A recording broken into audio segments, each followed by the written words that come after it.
Hi,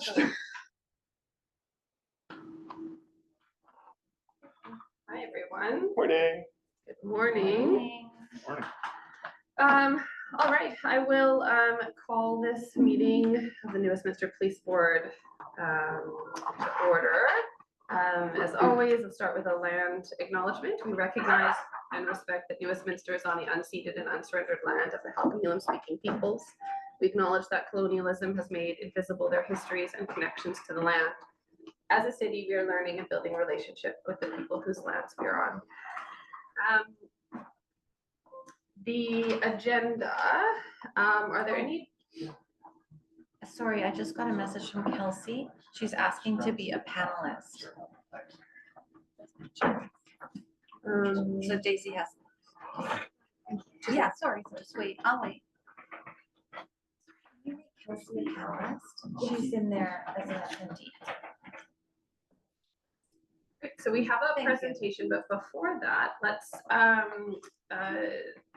work through the agenda. I have to add to new business, I have a motion 4.4 to add about report backs, recommendations from report recommendations, we'll call it. Does anyone else have any changes or to the agenda? Okay, can someone Bless you. adopt the agenda? Did someone say something? No. Okay, I'll move it. Okay, second. All in favor, all opposed, carried, great. And now we will move on to the presentation from the ORH Consultants. Would you like to open it up? Absolutely. Okay. So, first of all, John, can you hear us okay? I can hear you fine, thank you. Perfect. So for the board, this is John Mobbs. John is a principal consultant for Operational Research and Health Limited. He has been the project manager for the department's patrol division workload and staffing study. He's about to take you through a 20 to 30 minute presentation on the study and the results of the study and the recommendations. And then we have about 15 minutes after he's done for questions. Just to be aware, we do have a hard stop at 10:15. He has to be done due to prior engagement. So, and then I'll turn it over to John. Thank you, Andrew. I'll just, I can't share my screen at the moment. One star. John, would it be helpful for you to know who's in the room, or do you want to just launch in, given that we have a short amount of time? What do you think? I'm happy to just go straight in. Thank you. Okay, awesome. Right, so I can share my screen now. Fantastic.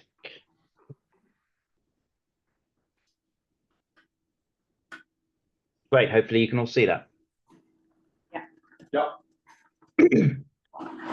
Thank you. So in this presentation, I'm going to give you an overview of the review that we've been carrying out into the patrol division. I'm going to start by just explaining a little bit about ORH, who we are, what we do, how we go about doing what we do.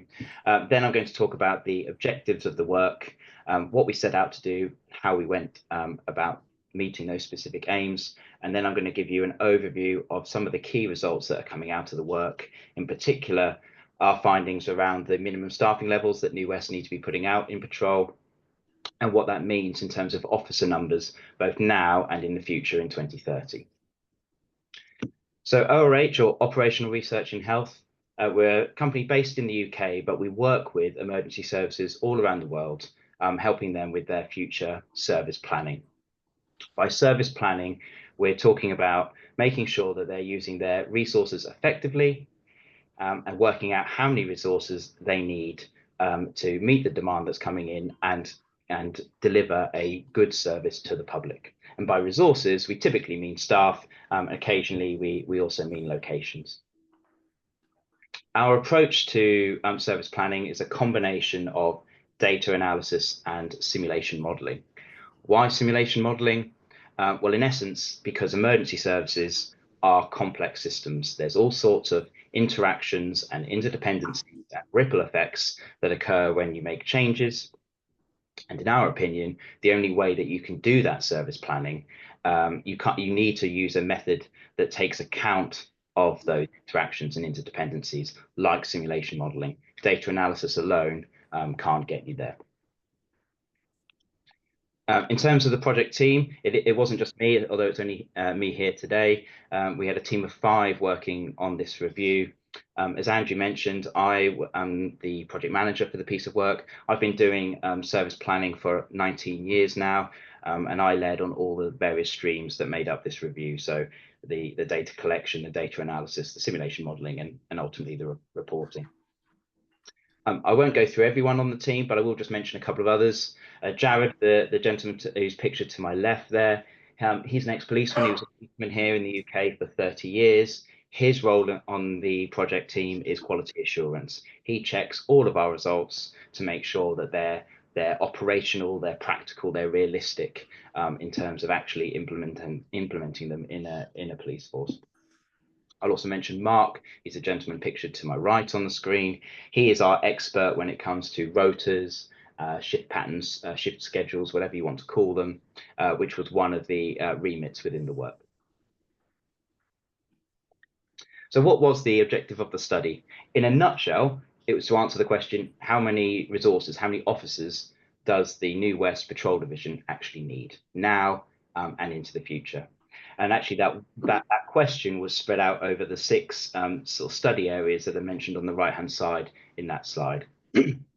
First, we had to understand whether New West actually had the data that was sufficient data, quality and availability for us to actually do the work. And once we had determined that they had, we analysed that data to understand the calls for service, the demand levels that are being presented to New West. We also needed to analyse the staffing levels that New West currently has to try and meet those demands and what that delivers in terms of response performance, response times, and attendance rates. Once we had that picture, we then needed to make recommendations as to what those staffing levels needed to be to effectively meet that demand, as well as looking at options around shift schedules or rotas in terms of, can we do something different? Can we be cleverer with the way in which we schedule our staff to match the demands more effectively? Underpinning all of the different study areas, that a thread throughout is a concern around officer health and well-being, both in terms of their busyness, and so therefore avoiding fatigue, but also that shift schedule work has an element of looking at options that could improve officer work-life balance. The piece of work has taken around 6 months, and it's been divided into these 4 stages. The first stage was research, and myself and my colleague Sam came out to New West for a couple of weeks with all sorts of objectives. We met with data providers to understand what we could and couldn't collect. We needed to understand actually how New West works as an organisation. What's the structure? What are the roles and responsibilities? How does demand from the 911, the emergency control room, flow through the organisation into patrol and the various other departments within it?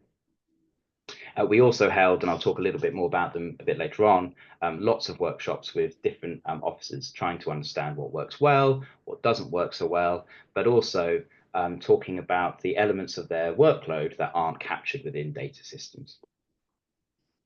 Once we had all the information that we needed, we moved into the diagnosis stage. That's a big data analysis exercise.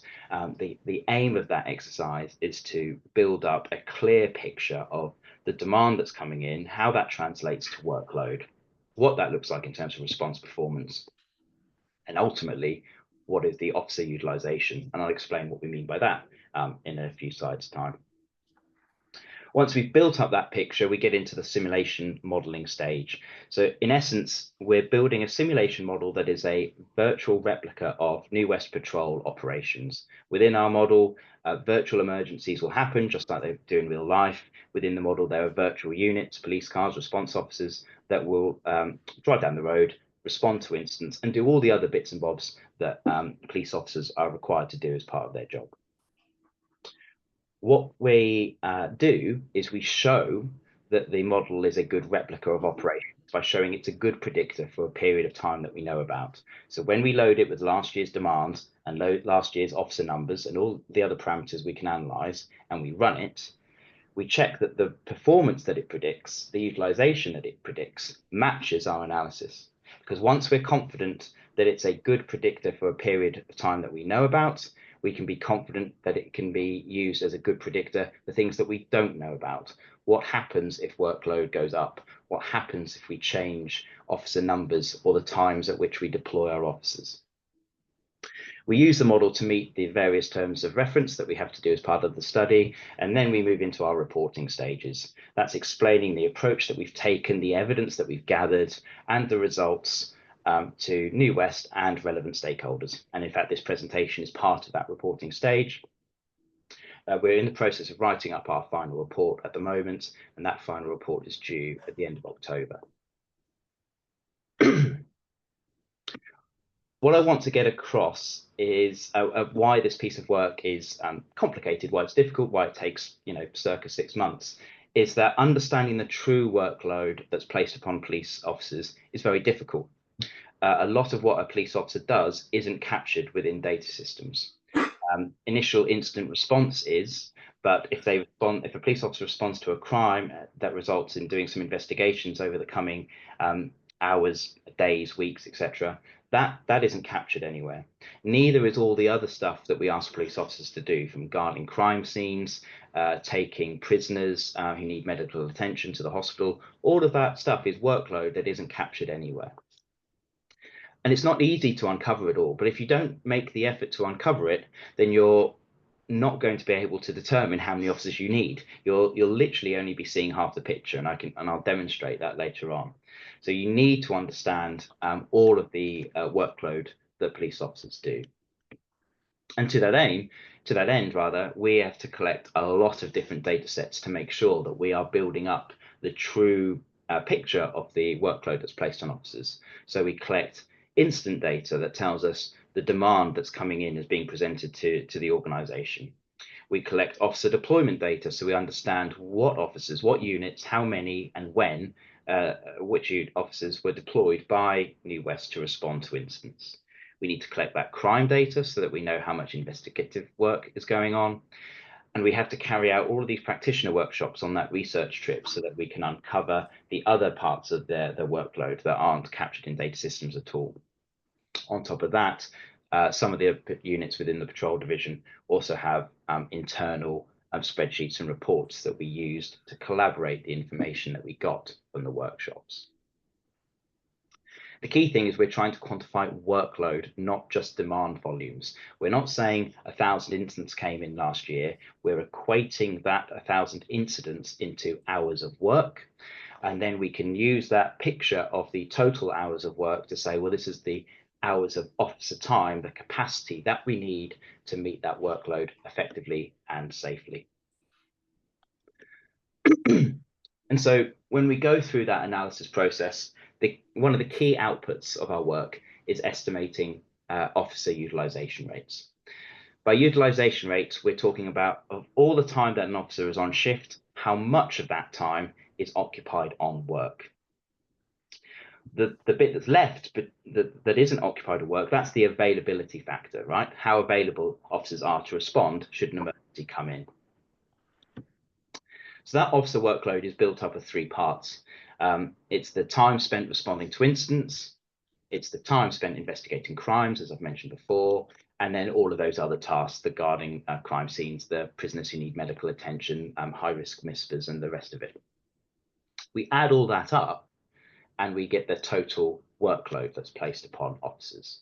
And we divide that through by the total officer time that we have available, and that will give us our utilization percentage. What is absolutely critical for everyone to understand is that we are not aiming for 100% officer utilization. And we're absolutely not aiming for that for 2 reasons. If your officers are 100% utilized, that means they literally have 0% availability left to respond to the next emergency that comes in. You do not want to be the member of the public calling 911 because you feel like there's a threat to your life and ringing into a police service that is 100% utilized because they don't have any availability to respond to you quickly. The other reason we don't want 100% utilization is a police officer it's a hard job. They need to make decisions all the time. We do not want people that are doing that kind of work working flat out. That leads to potentially bad decision making, and it leads to officer burnout and fatigue, which we don't want. So we went through this process. We calculated the patrol officer utilization in New West, and the number that we came out with was 92%. 40% of that, 40% of their time is spent on incident response. So that's what I meant earlier when I said it's only half the picture if you only look at the stuff that you can see in terms of incident response. It's about a quarter of their time spent on crime workload. Another quarter is spent on all of those other different tasks that we ask police officers to do. And then there's 5-6% on that admin and that team briefing at the start, making sure that intelligence and information is disseminated across the team. 92% utilization is high. Usually when we calculate officer utilization, it typically comes out at around 85%. Sometimes it creeps up towards 90, but never really higher than 90. So 92% is high. And even more than that, typically once we've done our work and we've met the objectives of whatever the police force wants to do in terms of officer utilizations, workload levels, response performance, etc. Typically, the utilization comes out, target utilization is around 80%. So 92% is a high utilization rate to come out of this process. And it's not just the utilization rate that tells me that police officers in New West are very busy. There's all sorts of evidence that we uncovered during the analysis and in our analysis presentation to New West. That presentation was 4 hours, so I don't have time to go through all of it, but I'm going to just bring out a couple of the key things that we found, the kind of flashing amber warning lights that say, this is a police service that is on the verge of becoming too busy. The first thing, the first sort of amber warning light is that New West is going to a lower proportion of the low priority calls, the P3 and P4s, than it was 5 years ago. 5 years ago, New West was going to 60% of P4 calls. In 2024, it was only going to 40%. Now, some of that will be deliberate, right? There'll be a policy decision. Not every P4 call needs an officer attendance, but that doesn't explain everything here. And a falling attendance rate like that is an indicator of a service that's becoming too busy, right? Officers don't have the time to get to the same proportion of P4 calls that they were 5 years ago. The other flashing amber light that I want to bring out is that the low acuity calls, the low priority calls that they do go to, it's taking longer to get there. The average time to respond to a P3 or P4 call has increased by nearly 50% over the last 5 years. And again, that's a sign of being busy, almost too busy. When those P3s and P4s are coming in now, police officers are so busy that they can't get to them right away. It's taking longer for them to finish whatever tasks they're currently doing before they can get to that work. And this isn't a static picture, right? Officer time on scene has been increasing over the last 5 years. That puts more workload on officers. So this situation is only getting worse. Those warning lights and that high utilization is happening despite the fact that New West consistently manages to put out the minimum staffing level that it's trying to put out. The minimum staffing level at the moment is 6, and New West manages to do that on 97% of shifts. That doesn't mean that the minimum staffing levels that they're aiming for are at the right level. It just simply means that New West is consistently able to put out what its target is at the moment. In fact, I would argue that given that we've got some warning signs like high utilization, falling attendance rates, and lengthening response times, despite the fact we're consistently hitting the MSLs, is in fact itself an indicator that the MSLs need to increase. So that was the very first thing we did once we'd done the analysis, is we looked to set and identify what those minimum staffing levels should be.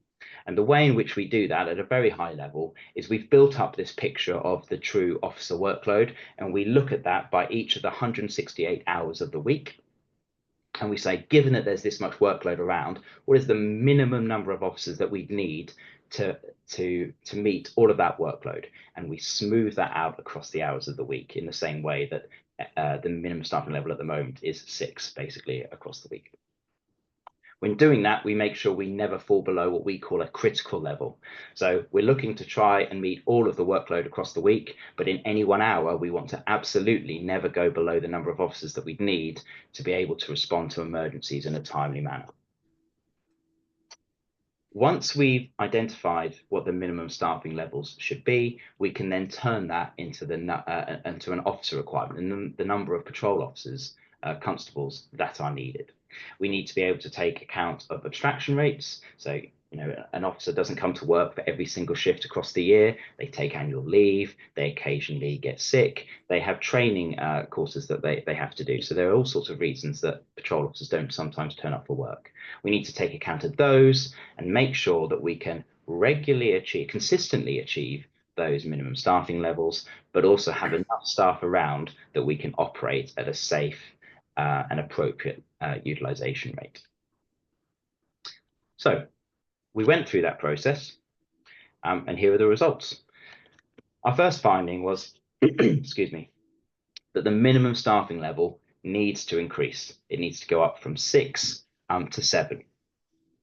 If New West wants to go a little bit further, they can have 2 minimum staffing levels, a minimum staffing level of 8 on day shifts and 6 on night shifts, but that does create a little bit of an overhead burden in terms of absence management. So if we want to keep it as the way it operates now, at an absolute minimum, we need to increase the MSLs from 6 to 7. Alongside that, we need to increase the number of deployable officers up to 44. If these things happen, there are all sorts of benefits, but I think the 3 main ones are we'll be able to return to the attendance rates that we had in 2020. So we'll be delivering a better service to the public. We'll be responding to more incidents. We'll be operating at a much safer, sustainable, comfortable utilization rate of around 80%. And we'll be able to get to emergencies quicker.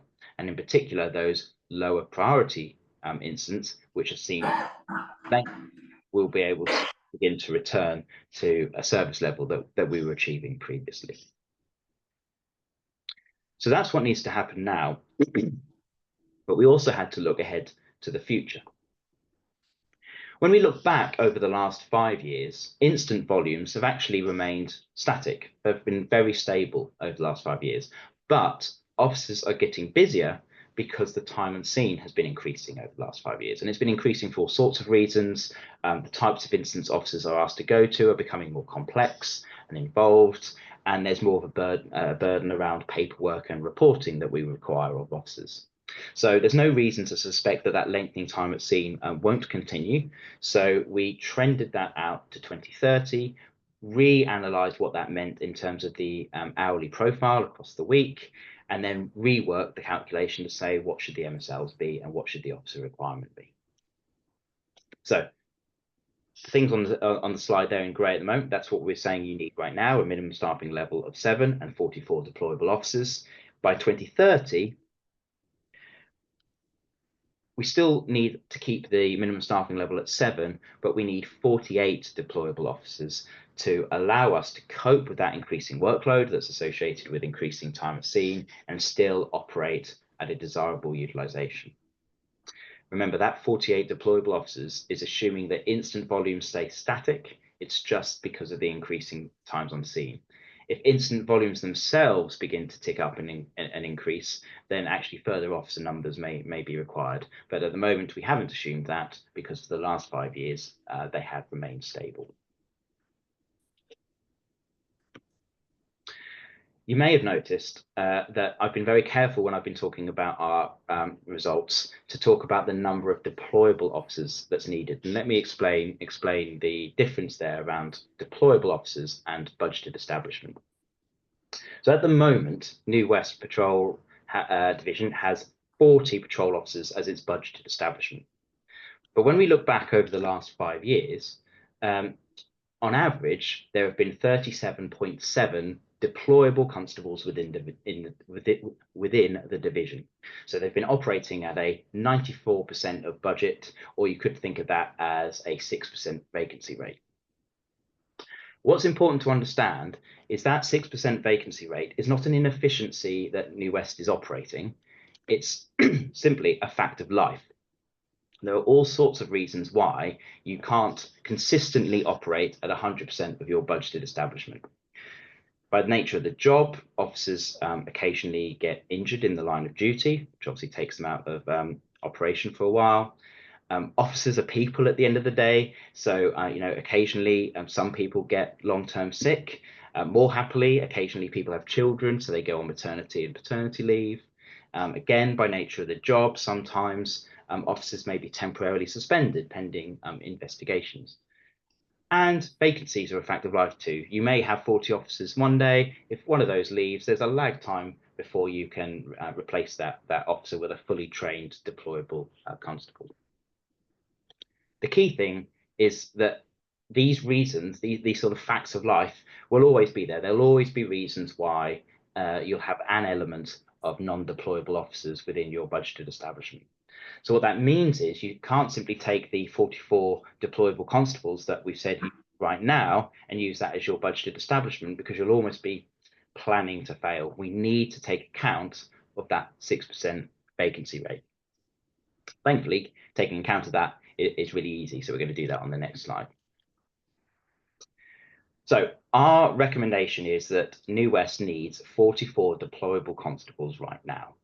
If we uplift that to allow for a 6% vacancy rate, that gives us a requirement of 46.7 officers. Now, you wouldn't set your budget to be 46.7 officers for a start. It's very difficult to find someone who only wants to work 0.7 as an officer. But also, the main reason is that New West operates a 4-watch system. There's watch A, watch B, watch C, watch D. They rotate through the rota pattern to put out the officers that are working on a given day or a given night. What that means is we need to have the same number of officers on each of the watches, and therefore our budgeted establishment needs to be a multiple of 4. And so our nearest multiple of 4 to 46.7 is 48. And so what we're saying is that actually the budgeted establishment in New West Patrol Division needs to be 48 officers. If we do the same math on our requirement in 2030, so we need 48 deployable officers, working that through with the 6% vacancy rate and rounding that off to a nearest multiple of 4 gives us a requirement in 2030 of 52. So although I've got a few more slides to go through, in many ways this slide is the main result of our work. Right now, the budgeted establishment for patrol constables needs to increase from 40 to 48. And by 2030, it will need to increase, and it will need to increase to 52. The other element of this work was to say, can we do something cleverer around shift patterns and shift systems? So, as I mentioned, New West operates a 4-watch system.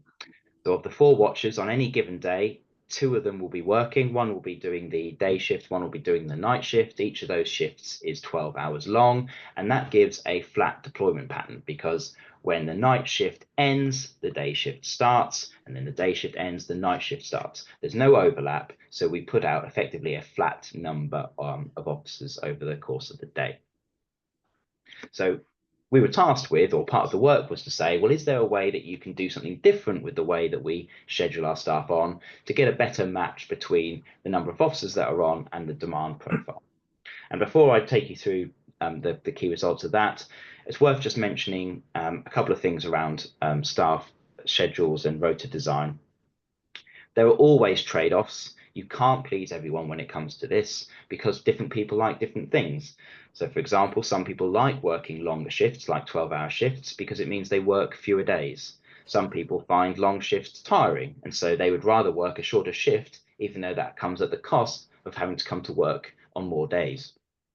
So if anything is to change at any point, then you have to go through a staff consultation process to understand what staff want and what trade-offs they're willing to make. That was not in the remit of our work. Our work is the bit that goes before that, which actually just says, taking a step back, at a theoretical level, are there even options that we could consider? What do they look like, and which ones should we take forward to talk through with our staff? So the first, or the key question actually was, can we move to a 5-watch or possibly a 6-watch system? Why would you want to do that? Well, as I've mentioned before, a 4-watch system gives you a flat deployment pattern. A 5-watch system, by its nature, introduces overlaps as part of the pattern, and therefore you can try and design those overlaps so that you put more officers out when there's more workload, when more incidents typically come in. However, we have found that moving to a 5-watch system just isn't an option in New West, because you just don't have enough officers. If you try and spread your constables across 5 teams rather than 4, then when you only have 1 team on during some of the hours of the night, you simply don't have enough officers to operate safely. There's a risk there. So you can't move to a 5-watch system, and certainly not a 6-watch system with the current numbers of staff. So then the question changed to, well, if we're staying with a 4-watch system, can we do something clever around our resource demand matching there in a 4-watch system? And the answer to that is, well, yeah, in principle, you can. You can have your core start times, as they are now, of 6 a.m. and 6 p.m. changeovers, but you can set a couple of staff to start much earlier or much later to introduce overlaps that wouldn't naturally happen.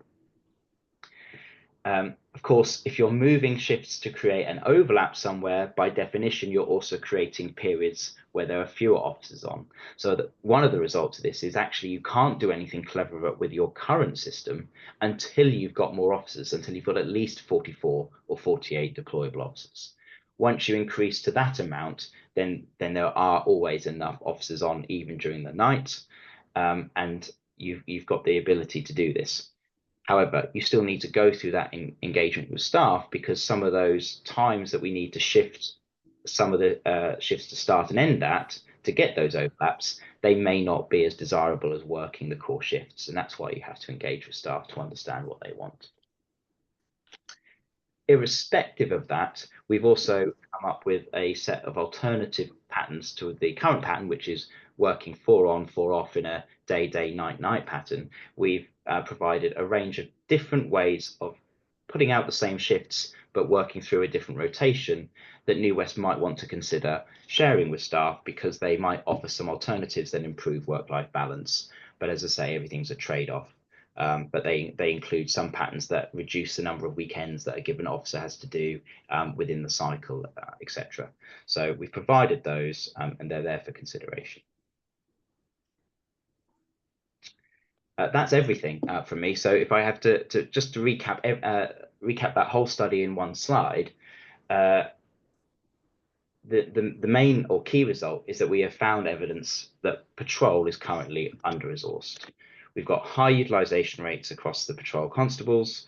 We've got lengthening response times, and we're going to fewer low priority calls than we used to 5 years ago. All of that happening despite the fact that New West consistently puts out the MSLs that it's aspiring to put out. And this picture is only getting worse, because we see that the workload on officers is increasing as average times on scene increase. Therefore, to ensure that there's capacity to meet all of the workload effectively and efficiently, the patrol needs more constables. We need to set the minimum staffing level to be 7 or 6. We need a budgeted establishment increase from 40 to 48, so that we can have consistently 44 deployable constables, which means we'll be able to consistently achieve that minimum staffing level of 7.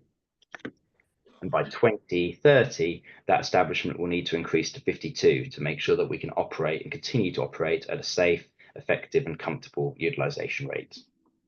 That result for 2030 assumes static volumes, and is a result of the increasing times on scene.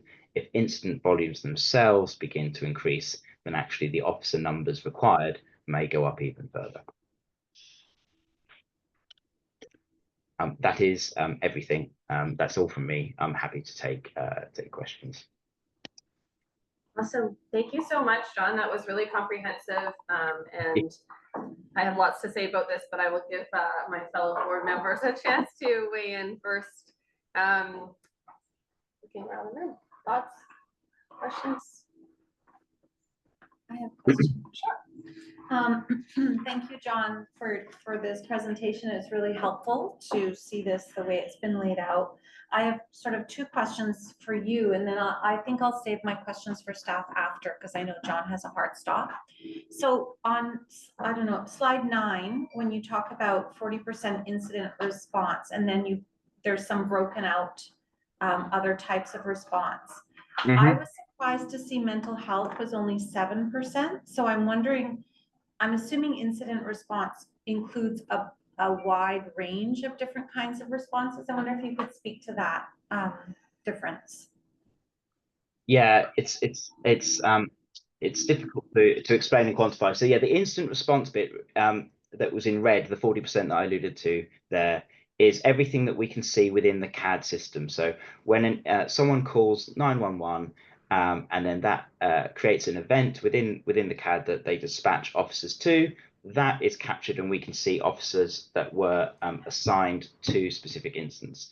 However, there will be other workload associated with mental health response that isn't always captured in the CAD, and that other element that was in blue relates to some of those other instances where they haven't come through the CAD, but they've come through other events, or it's a continuation of a mental health event after an initial incident response. So it could be you've responded to, making it up, but a domestic incident. As part of that, you've come across someone who's having a mental health issue. That element, that taken to getting specialist help, all of that part of the job may not be captured in the CAD system, and that's what that's trying to bring out there.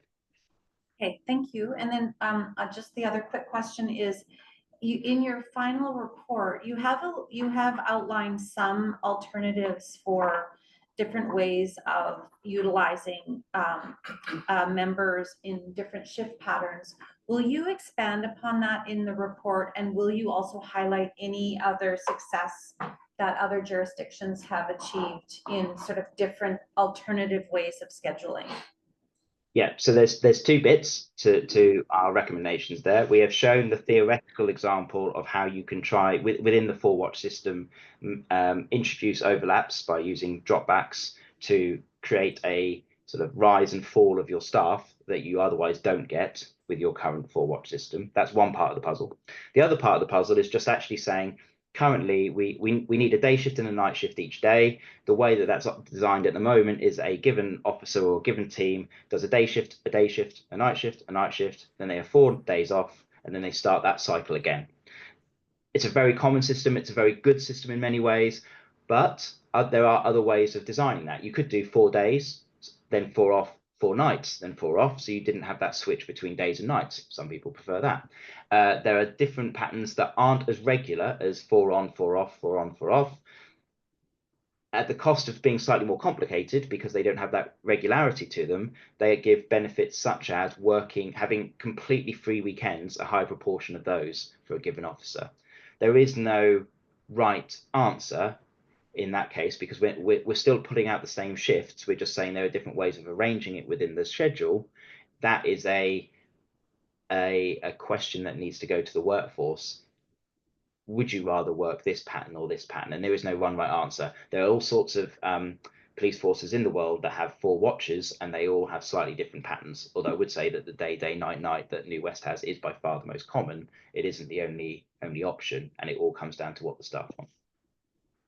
Thank you so much. You're welcome. Kelsey. Thank you. Thanks again for the presentation. I really appreciated all the information. I have two quick questions as well. And if you don't mind, I'll just ask you both of them and then let you respond. So the first one was just around the utilization. I appreciated you walking us through how we don't want to be at 100%. Could you help me understand what 92% looks like in practice from your conversations with our department? Like, does this mean that our officers are not taking breaks? What does that look like in their day to day? And And then my second question is, when you're doing your scenario modeling, which I find very fascinating, did you or were you asked at the outset to model for what this could look like if we accepted a lengthened P3, P4 attendance rate?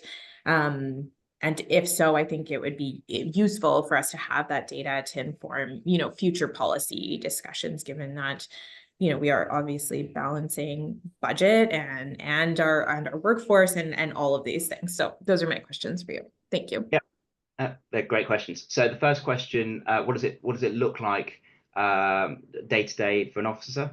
So that 92%, remember, that's the average across all of the hours of the week. So there'll be times where it's much higher than 92%.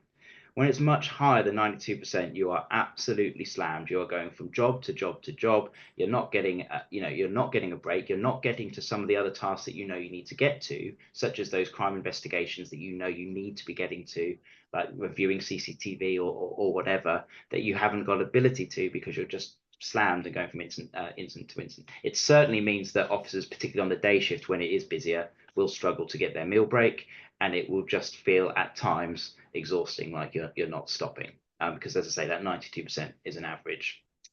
What was your other question? Oh yes, so where we are, no, one of the driver of this piece of work has been about making sure we've got the right number of officers to operate effectively and safely. So actually a lot of this work has been driven by utilization rates and making sure that they are at a sensible and comfortable level, rather than being driven by a specific and possibly arbitrary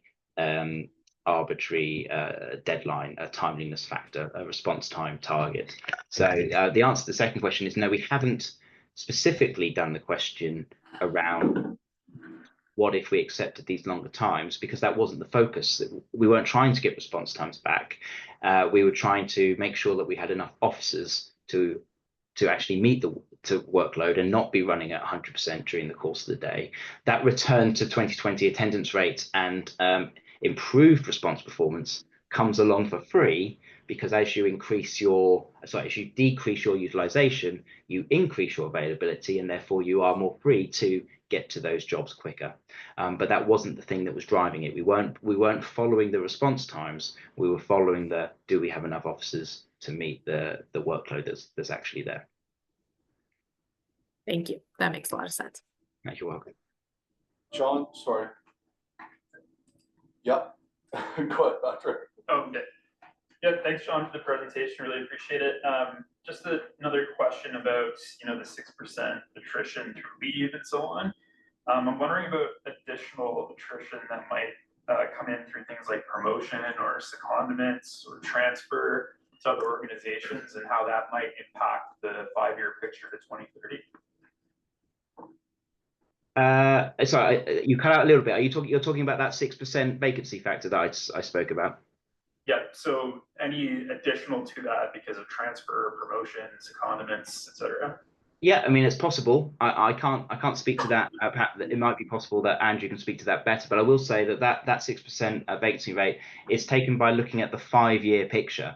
So presumably there have been promotions and secondments in that period. And I would also say, and Andrew can correct me if I'm wrong, that we do, or New West, try to preserve patrol as much as possible. So if there was a loss of officers for all sorts of reasons, so lots of people went on long-term sick, for example, then we would try and redirect resources to make sure we preserve patrol, because it's very much the front line of New West operations.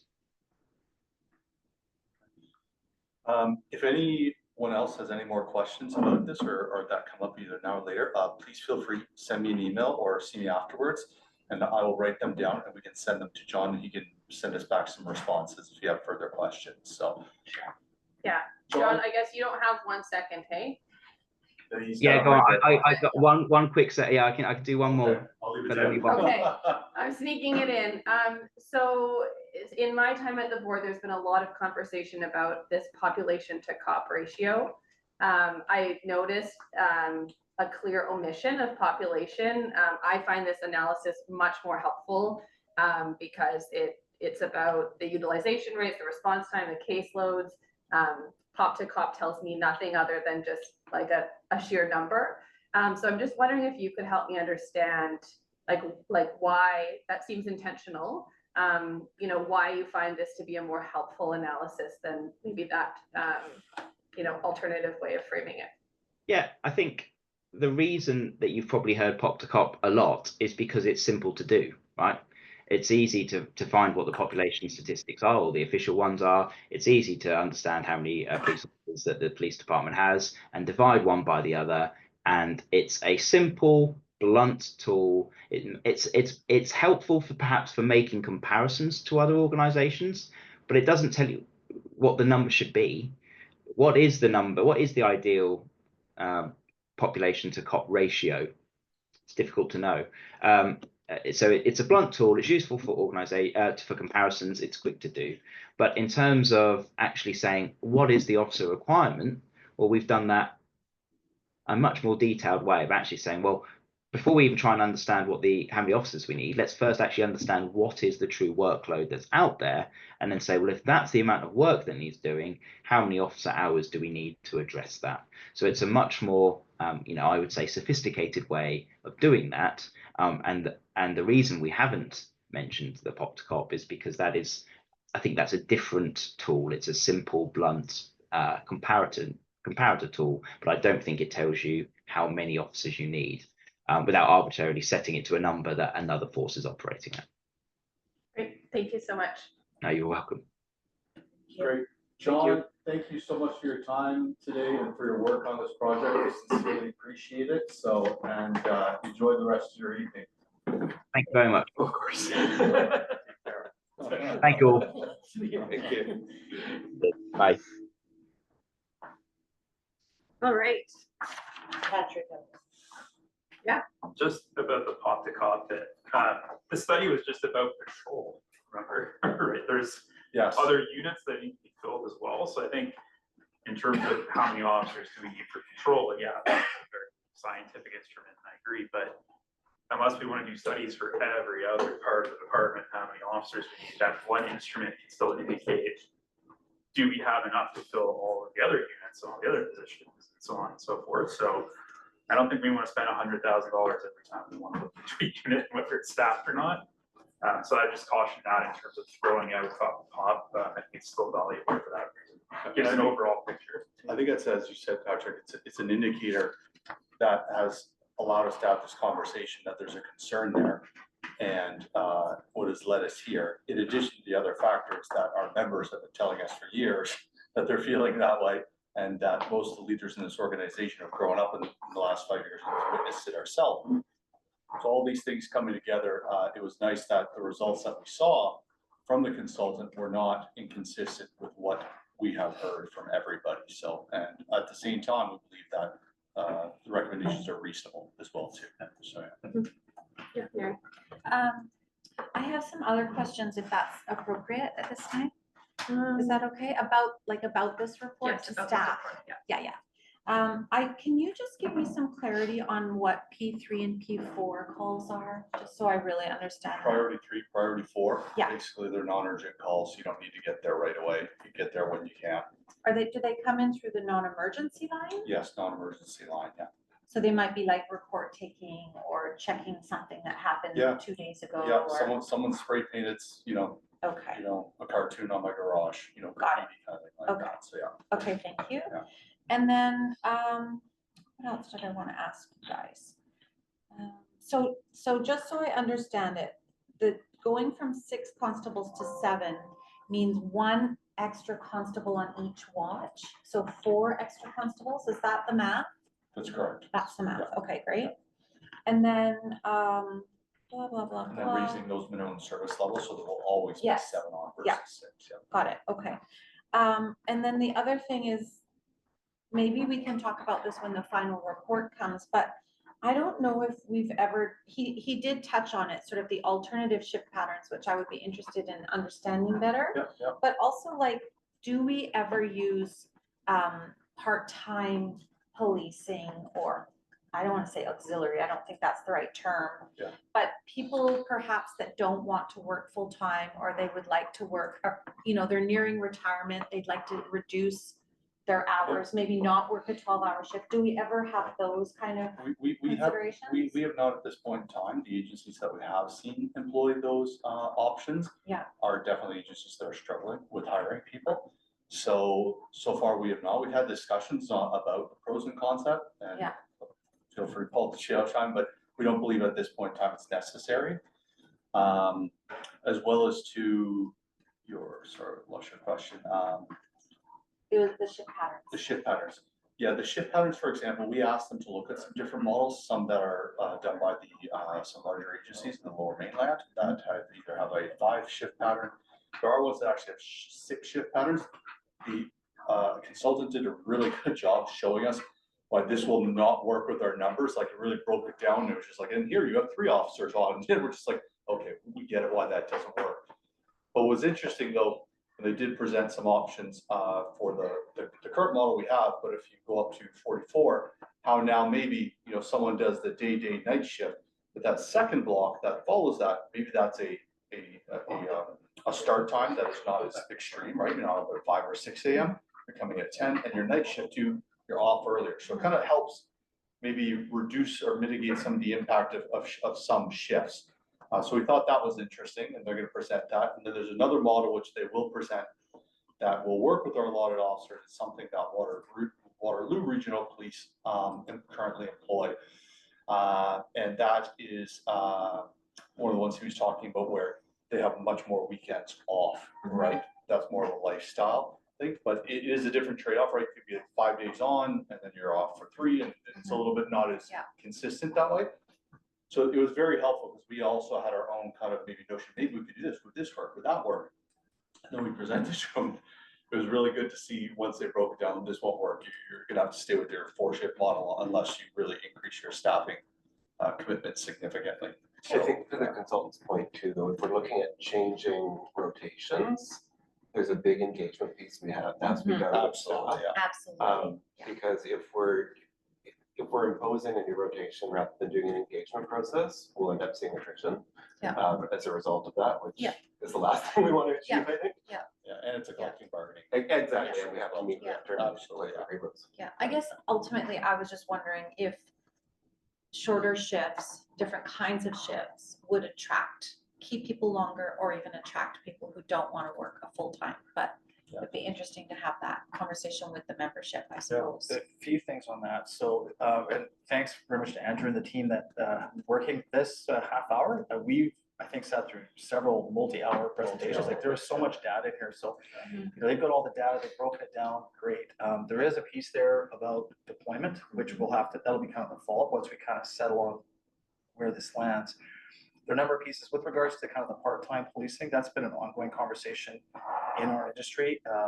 I would say that by and large, the unions are very much against that. And there's some practical reasons against it as well. Like, to have part-time, I mean, policing is a perishable skill. To bring people in part-time would be challenging, maintaining their skill sets and also just their workload. If they come in and they take an investigation, they're not going to work for 3 more weeks. Where does that land? So, but it's not like, we'll look at anything really. Yeah. And then regarding their blunt kind of assessment is this idea of raising the minimum service levels to 7 and 7, so 7 during the day at 7 at night. And what we've had conversations with, even that's not necessarily reflective, because, you know, 6 in the morning till probably the afternoon, you could probably have less. It's roughly 12 in the afternoon till 12 midnight. Yeah, Members are getting hammered. right. And we do have a drop back. We do have a 4 to 4 shift. That's comes in with the early night card just to cover off. So the day shift members are getting caught at a big call. That for sure is probably a piece that we're going to look at moving and making it more aligned to call load. And then of course there's the collective bargaining piece. It's enshrined in the collective agreement. But I think our union and discussions, I mean, I think the membership even will be open to, you know, what works for them. Work-life balance is huge. You have some members that love working that 4 to 4 or afternoons. Some hate it, you know. So the engagement piece is huge, and I think that'll be part 2 and how do we best deploy the folks that we have. Okay, thank you. And then Kelsey brought the point too regarding the priority 3s and 4s on those standards or you know, we really don't as an organization have any standard like that. Priority 3, you have to get there within 2 hours or anything like that. That was one of the challenges, not a challenge, one of the consultants they asked, you know, do we need to meet any certain performance standards? I advise, no, we've never really had that concern in the past, but obviously now we're seeing just how far they are slipping. We may need to reevaluate that, or, if we move forward with these recommendations, maybe that will help restore and bring that back up, more timely response to these incidents, so. Awesome. Well, thank you so much. This has been, we've been anticipating this for a while and it's been a huge piece of work. So thank you. Thank you for all the work there. And I guess just to respond, not dismissing the cop to cop as like a metric at all. I just find that this, for me, feels way more helpful when communicating to the public the why. Absolutely. As a public, as a member of the community, if you hear the, police budget is going up X%, having this kind of narrative and this information is more compelling than, well, so-and-so department has this many officers, so we need that many officers. That isn't a compelling argument for an average person. So I think that this just allows us a better breakdown to actually understand a bit where those numbers might be coming from. So I found it really helpful. Okay, well, I think this is where we have a public delegation. We do, yeah. Yes, okay. So I'm sorry that went over. Keith, Keith, Hi, Keith. I'm sorry, I didn't stuck in there. You're so focused on this. Please welcome. We can do a round, but where would you feel comfortable sitting? Do you want to be at the head or Sure. tucked in, or I don't know what's the least intimidating? Mine as well. We're not intimidated. No, well, we are not, I don't but all think these it's people in less uniform intimidating. are. Awesome. Hi, Keith.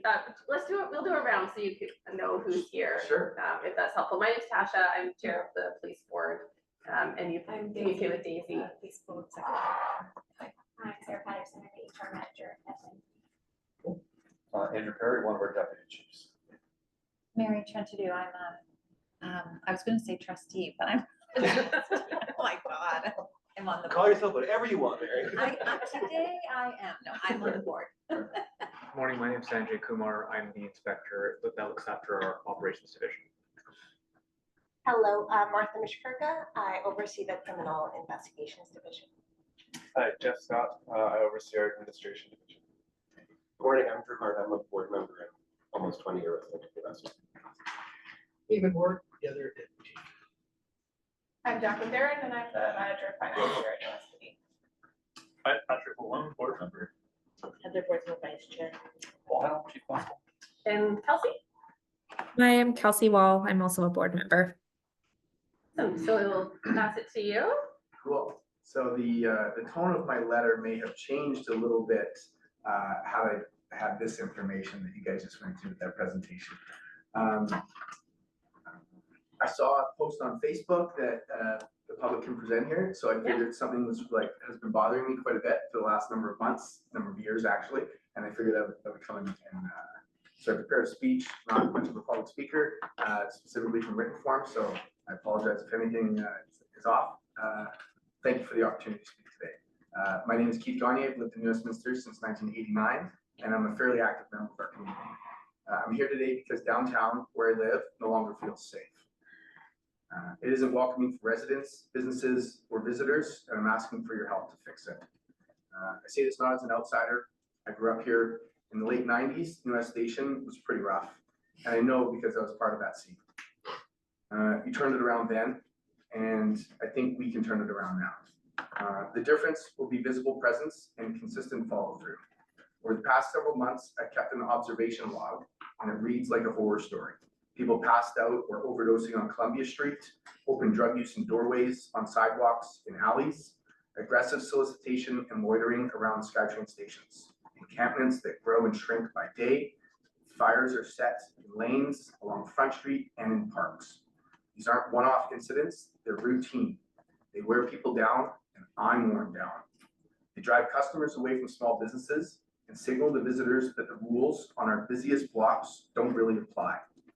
This spring, the US Police Department announced a temporary redeployment to enhance safety downtown after a series of violent incidents. I appreciate that response and the increased presence we briefly felt. But respectively, I've not seen meaningful, sustained change in the downtown core since that May 23rd announcement. I'm asking you to cement and expand that approach so it isn't temporary and so it's reliably felt by residents at the places and times that matter the most. I also want to address the overdose prevention and related health services operating downtown. Those services save lives, and that's not in dispute. But harm reduction and public safety must coexist.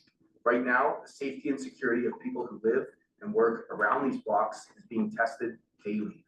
Here's the reality. After a long workday, I make dinner, settle in, and realize I'm out of milk for the morning.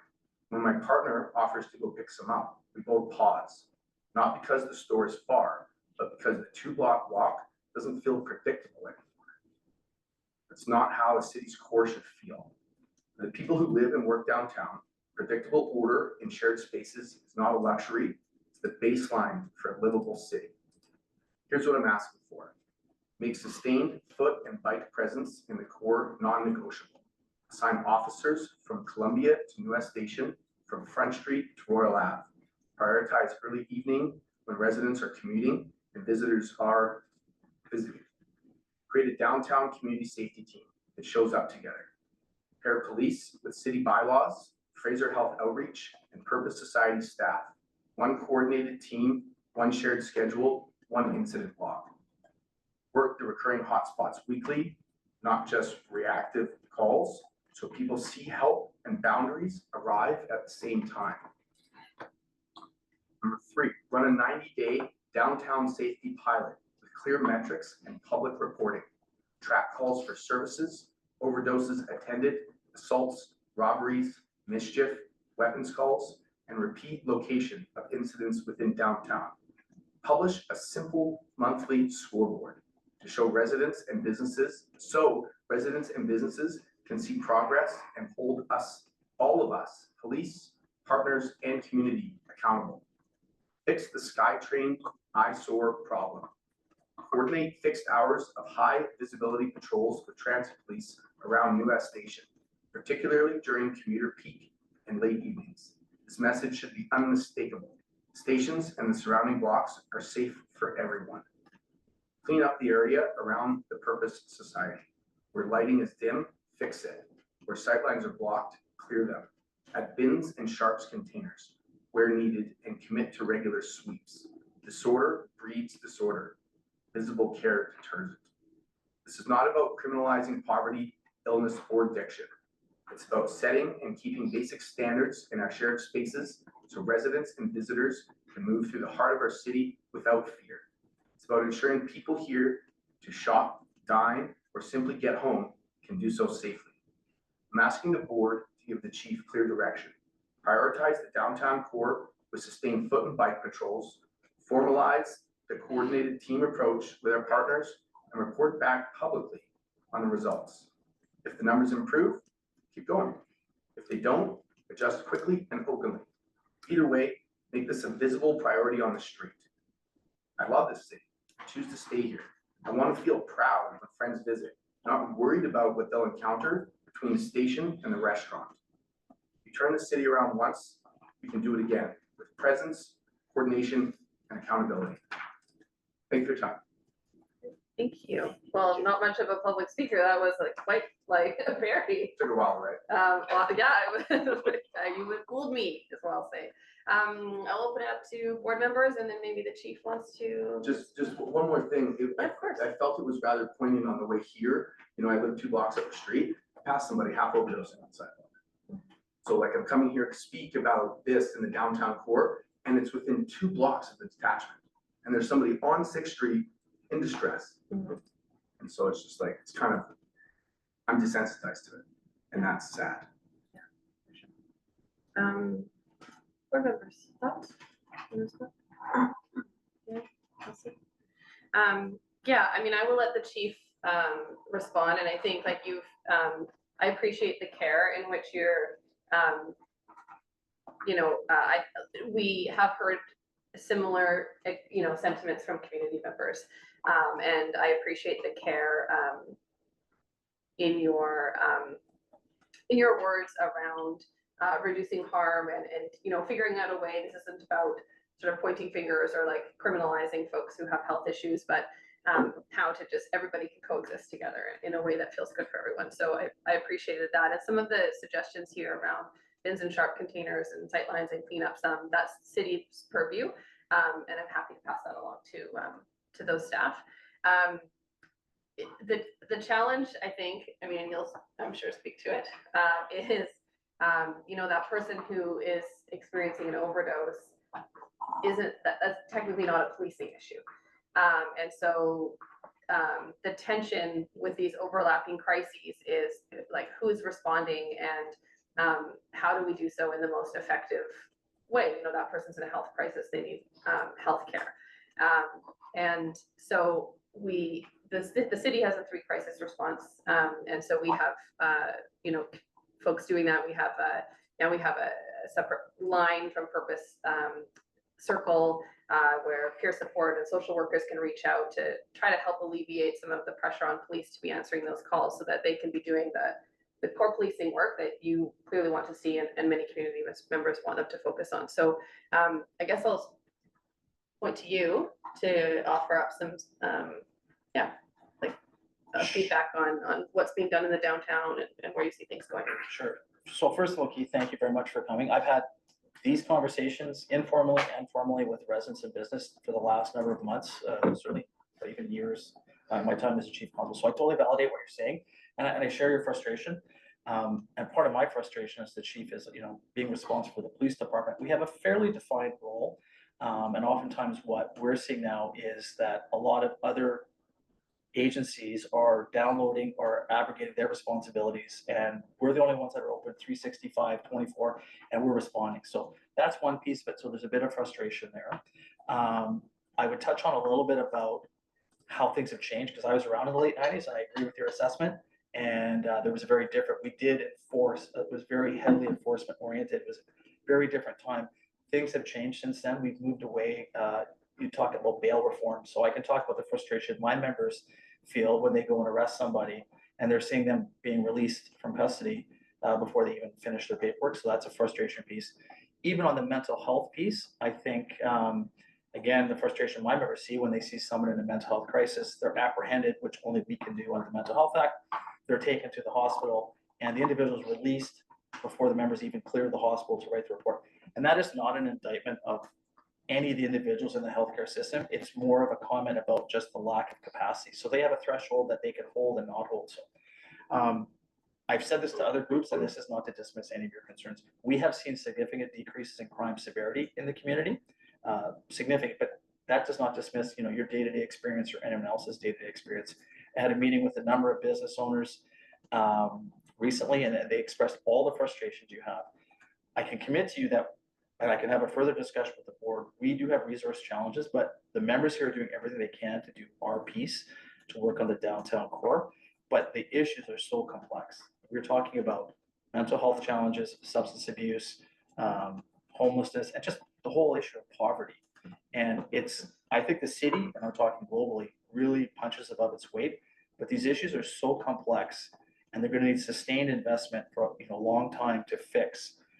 Again, though, it is my job to make sure people in this community are safe and also that they feel safe. So I'm going to be going, I've already been having internal discussions with our team about what it is we can do with the resources we have. Some of the ideas you presented, we've already talked about. We've continued our enhanced foot patrols in the downtown core.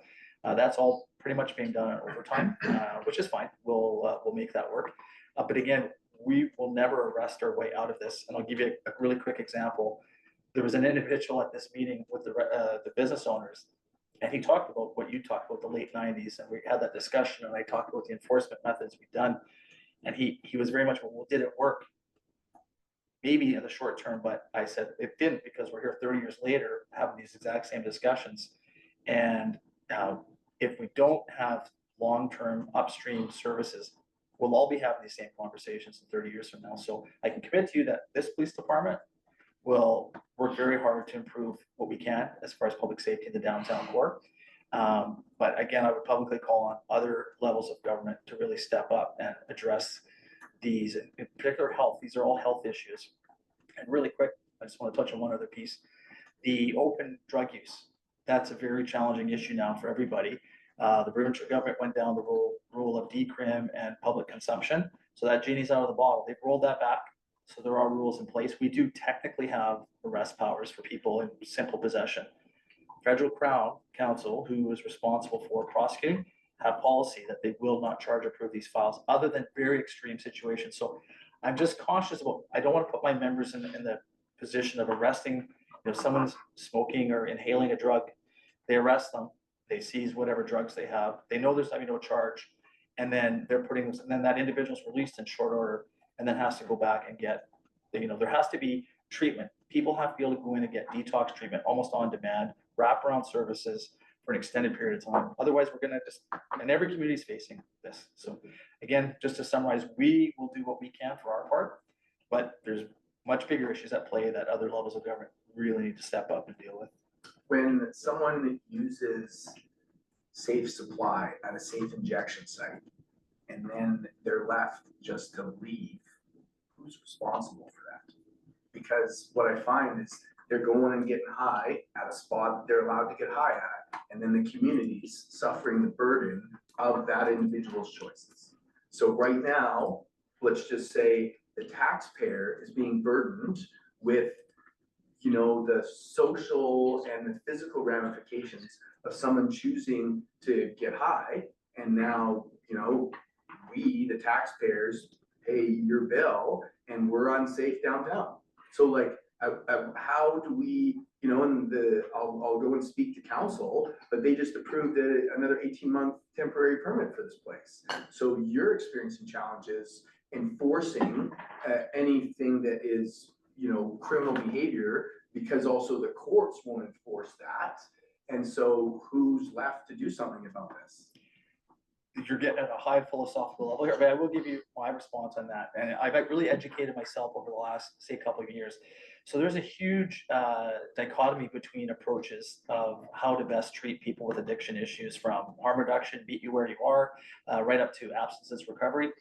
So there's a variety of opinions on that. I am not a subject matter expert, but what I would say is the overall challenge is a coordination and alignment problem, I think, dealing with all these issues. Number one, on the alignment side, I don't think you're going to get consensus with subject matter experts on what's the best path forward. We need to find that consensus. And then there's also a coordination problem. We have, and I would talk maybe a little bit about the downtown east side, where there's $1 million a day being spent in some of these services. How well are they coordinated? I don't think they have NGOs and nonprofits and government groups and different levels of government, all well-intentioned, trying the best they can, but are they effectively using evidence-based services to reduce this? So I think, again, and I've talked to higher levels of government about this, there needs to be a coordinated effort. Someone needs to just say enough's enough, get a bunch of experts in the room on all these issues. And it starts with, trauma, and people start to use, or they have a mental health challenge, and it just spirals from there. They can't get out of it. There's no services or limited services for them. We had actually a person that was in 2 years recovery that came to the meeting I was at, and they spelled it out what their life was like, and they talked about detox on demand is phase one, and then once that's done, the ability to move into wraparound services and recovery. I used to work in mental health and addiction, so I can appreciate and I do understand all the complex barriers to Chief, can you remind me if the police sit on the policy and advocacy team in the 3 crisis response? No, we don't. Not this time. We sit as a representative at the table. Yeah. Where discussions happen and how our presence kind of involves her, but not on the policy side. But no. Okay, great. Yeah, no, it's helpful to, the city has a coordinated team now with Fraser Health and service providers, and there's all these sort of specialized groups and nobody's talking to each other or has been talking to each other. And it's always helpful to see if there's a role there and a need for, resources dependent on increased police involvement in that conversation. So that's a great point. But Patrick, you had something? Yeah, thanks for the presentation. I work downtown too, so I understand your frustrations, absolutely. I sit on the BC Association of Police Boards, so we basically represent all the independent municipal police boards of the province. And I can tell you, just on some of the issues you mentioned, we're currently actively lobbying the province and the feds on bail reform. So that's something that's on the radar. And greater long-term solutions for mental health treatment and care, so that's on the radar too. And I think just echoing something the chief mentioned, you know, this is provincial legislation that let the genie out of the bottle, as you said here. And so it is going to require provincial solutions to the problem as well, which is why our lobbying efforts have been so strong there. You know, municipalities, I'll go on record and say, did not create this issue. This is a provincial matter. So it's just to say it's on the radar and we're working towards those issues and communicating with the province our needs as municipalities. And I know sitting here today, that might be a bridge too far or too slow for you handling that downtown, and I 100% appreciate that. And yeah, I'll just leave the comments to that. Thanks. I just wanted to formalize my opinion, so that's why I attended tonight. I don't need any answers or responses. But Yeah, no, it's great to have, we rarely have guests, so it's lovely to have someone from the community come, and thanks so much, Keith, and feel free to, yeah, reach out directly, we can have a conversation or coffee.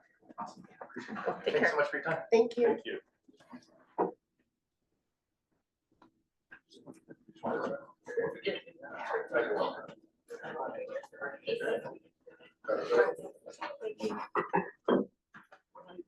Okay. I have a straw, but Okay, folks.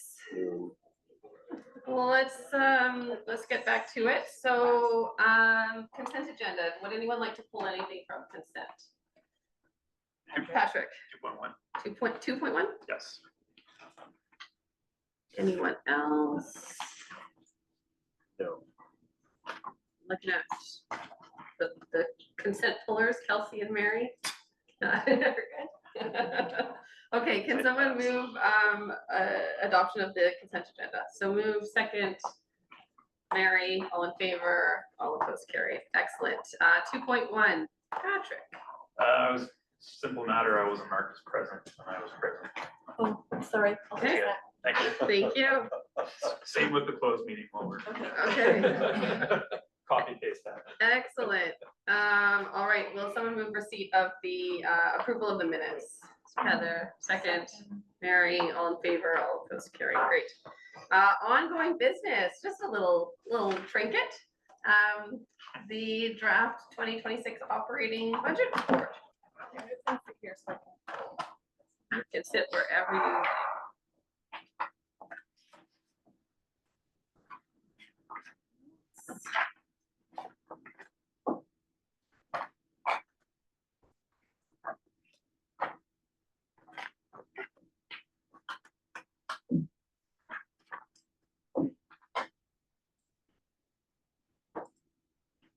Elsie, maybe just let me know you can see this.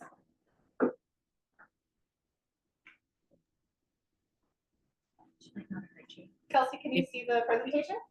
I cannot see the presentation.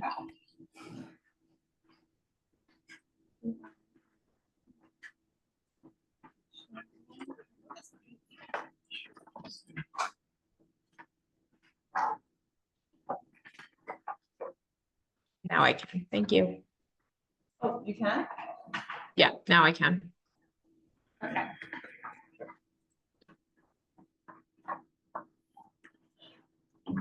Okay. All right. It's all working. We're good to go. Okay. Just taking it away. I will just start very quickly. First of all, I want to thank Jacqueline and Andrew and the rest of the team that have been working very hard on this budget. And I know we're in public meeting now, so this is the third iteration that the board is seeing, but the first time that the public is seeing a version of our draft 2026 preliminary operating budget discussion. Jack, well, we're going to kind of tag team here through a bit of a presentation to the public. And I think there's some value discussion here, and some of this will certainly tie into the presentation earlier that we had with ORH with regards to staffing, and even with the public delegation presentation we just had regarding the requests and the demands on the police, not only in this community, but certainly province-wide. So over to Jacqueline. Okay. Thank you, Chief. So as you noted, the chief, the deputy chief Perry and myself are going to lead us through a discussion and presentation today on the 2026 provisional draft budget. We want to do a presentation today, although it is several times we have reviewed this budget in close. Because it is our first time publicly reviewing, we wanted to have a presentation for that purpose. This presentation will be fairly high level. The report is obviously much more detailed, so I encourage the public to read through that presentation.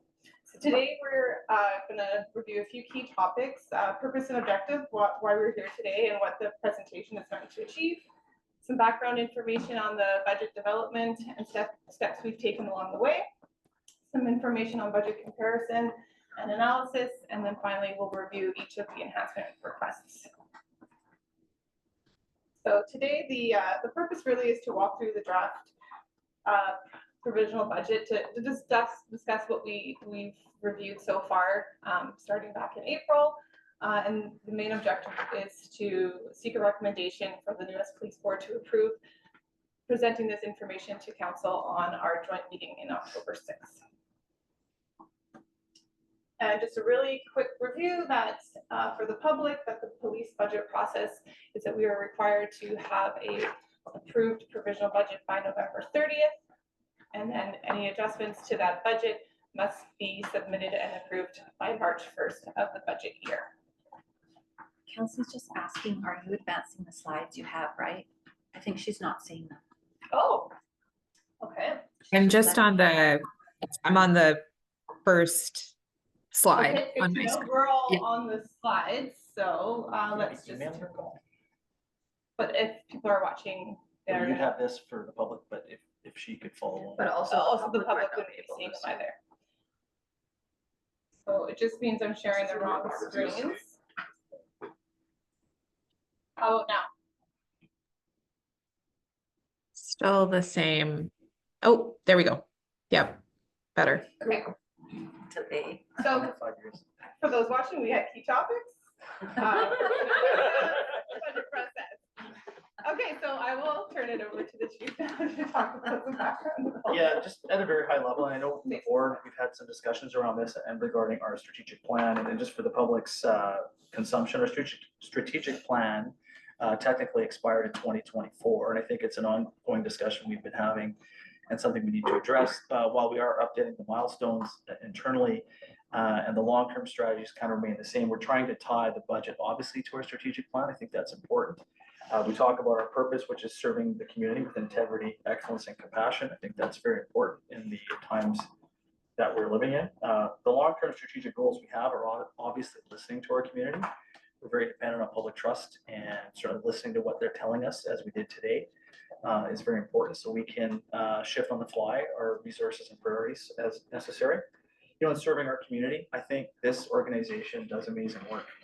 We're just that kind of, I think, that right size where we're hitting kind of the sweet spot with regards to, you know, conducting traditional law enforcement, but also really engaging with our community. And, you know, whether it's community events or safety at community events, just members engaging. There was an incident the other day where one of our members just went above and beyond assisting a person going to get some medication. So that's what we're striving for. What I really want to see is like a really engaged police department. And then, of course, supporting our people. It's never been more important. We're seeing, you know, more and more demands on the police. It's becoming a more and more complex job with all the requests and things that police officers have to deal with. So we want to make sure that they have not only supports, mental health supports and wellness supports, but also the tools and the training that they need to do their job. Because I'm telling you, it's very difficult, and it has changed dramatically in the 30 years that I've been policing. And again, just the strategic priorities, which are a little bit lower level, but certainly aligned with the goals, are just modernizing community safety. So, you know, making sure that we're availing ourselves of current technology. Hopefully that can improve service delivery. Strengthening community engagement, which is something we're doing. We're a little bit resource challenged, but again, public trust is our most important commodity. So making sure that we're out there engaging with the community, being transparent with the community is hugely important. And again, investing in our people. So kind of all aligned, the strategic goals with the strategic priorities. Listening to our community, serving our community, and making sure people are treated well. So I think this report will somewhat align with a lot of those things. And I just flag, I do think there is a conversation to be had between staff and the board about modernizing our strategic plan and maybe updating it significantly. Oh, me again. So just tying into that, part of the work that we do or that we consider when we're doing our budget planning, and this kind of goes to the piece around supporting our staff. So talking a little bit about the external consultant we use, Dr. Lisa Kitt, who did a mental health and workplace culture survey. It's probably almost 3 years now, so something we probably want to revisit in the near future. This did two things. It was measuring cultural aspects of our organization, how we're doing, but it also took measured testing for issues like anxiety, depression, PTSD, burnout, and again, workplace culture. This was done both on the sworn and the civilian side. We did see some very positive rates, low rates of anxiety, depression, and PTSD. Obviously, we want those numbers to be zero, but low rates as compared to our industrial or the industry average for policing. What we did see, what was a bit of a concern, was this high rate of burnout. And I think that again ties into the presentation that we had earlier. 34% of sworn members reported burnout above the clinical range. And then one of the number one things that in the information gathered, the qualitative was staffing shortages. That came out as a theme. And then again, high workloads and staffing shortages straining our members and even civilian staff, because they also are very engaged with increased workload overflows onto them, increased requirements to work overtime and call out. And then just, workload and burnout affecting, it'll tie into all those other things. If we don't address the burnout, it's going to tie into increased levels of anxiety, depression, PTSD, illness, and absences. So that's part of the piece we've also been considering with regards to this budget preparation.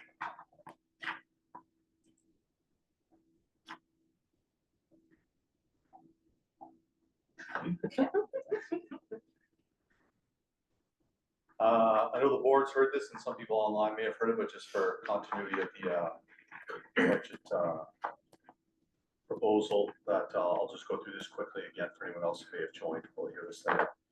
In 2025, we conducted a workload operations study that was done with the help of a consultant by the name of Operational Research and Health Limited. The focus areas were workload, shift schedules, wellness, service delivery, and pressure points. And the goal was then to provide some recommendations on staffing levels and optimal service delivery.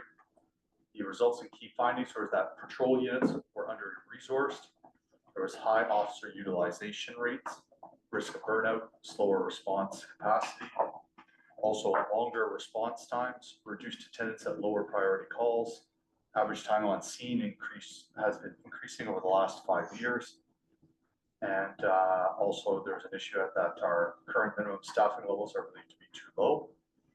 And over the past 5 years, we've deployed an average of 37.7 deployable officers, whereas usually we have 40 constables deployed. And this is a 6% vacancy rate. Okay, thank you, Andrew. So this next slide visualizes the progress and the steps that we've made to get to the presentation today. Back in April, staff presented a 5-year staffing and resource plan for the department. The report highlighted gaps in service, capacity issues, and support that may be required in the coming 5 years for planning. In June, staff presented a draft 2026 operating budget with an estimated increase in the range of 9 to 13%. This budget included a partial implementation of the 5-year plan that was presented in April, with a hiring based on a 3-year forecast capacity. While the board was supportive of this plan, there was agreement that we needed to take a more focused approach for 2026, given the fiscal pressures of the city, and to better align our 2026 budget request with what could realistically be hired in 2026. So with that direction, staff presented a refined 2026 operating budget in July of this year that reflected our hiring capacity in 2026. And those increases ranged from 3 to 10%. This plan was then endorsed by the board to be brought forward to public, which is where we are here today. Following today's presentation, there will be 2 presentations in October, one on October 6th with a joint city council meeting, followed by an October 21st meeting with police board to discuss budget again. Then there will be 2 meetings in November, one on November 10th, which is another joint city council meeting, following and then following that will be the November 18th meeting where we are scheduled to approve the provisional budget. So by the time the provisional budget is presented for approval in November, the department will have engaged in 7 separate reports and discussions with police board, for those being an open. I just wanted to highlight that because I really feel that shows that the department's process is very thorough and transparent, and the many opportunities that we have throughout the year to discuss our planning and budgeting. Okay, so that is it for our background. So I'm just going to pass it along to the chief. Really quick, I'll just talk about some of the data in there. I'll talk a little bit first about the much maligned police officer to population ratio there. Again, I think to everyone's point, it is a blunt tool. It is not a sophisticated measure of anything other than a comparator. As populations increase, you want to make sure that we're keeping pace and that we're not falling behind. You'll see here our current ratio is 129 per 100,000. The Canadian average is 178, and the BC municipal police average is 175. Ironically, or not ironically, I did a little bit of a deep dive. Canada is actually extremely low in this area. If you look at places like the United Kingdom, Australia, even the United States, different policing models, obviously, but most of them are well into the 200 plus pop to cop ratio. So I just throw that out there to reaffirm that in Canada anyway, these rates are low. And this data also comes from an annual report that the police services puts out, comparing all police agencies in the province, RCMP, municipal, and everything in between. Criminal caseload per officer, which is basically the total criminal code cases divided by the amount of members you have. We're at 48. The average is about 34 for just municipal police departments. Crime severity index. So this is kind of a good news story, really. It's dropped significantly, and it's dropped across the country and certainly across the province, with some notable exceptions in certain communities. But the CSI, the Crime Severity Index, is not a raw measure of just crime. It is a weighted measure. So the more serious the crime, the higher the weight it's given. So as we can see here, our rate dropped 17% from 2023 to 2024. And I don't have the numbers in front of me, but the violent rate, it's also broken out into violent and non-violent rates. So I don't just want to say it's just the police that are impacting this. I think there's a number of initiatives within the community that are supporting this and seeing this downward trend. I say that only because if it jumps up 17% next year, it's not all on the police for the jump. So there's many factors that go into this, but I just think it's a good news story. Again, what I tell people is this is not to take away or diminish from their own personal sense of safety in the community. It's just a measure, are we going in the right direction with regards to crime?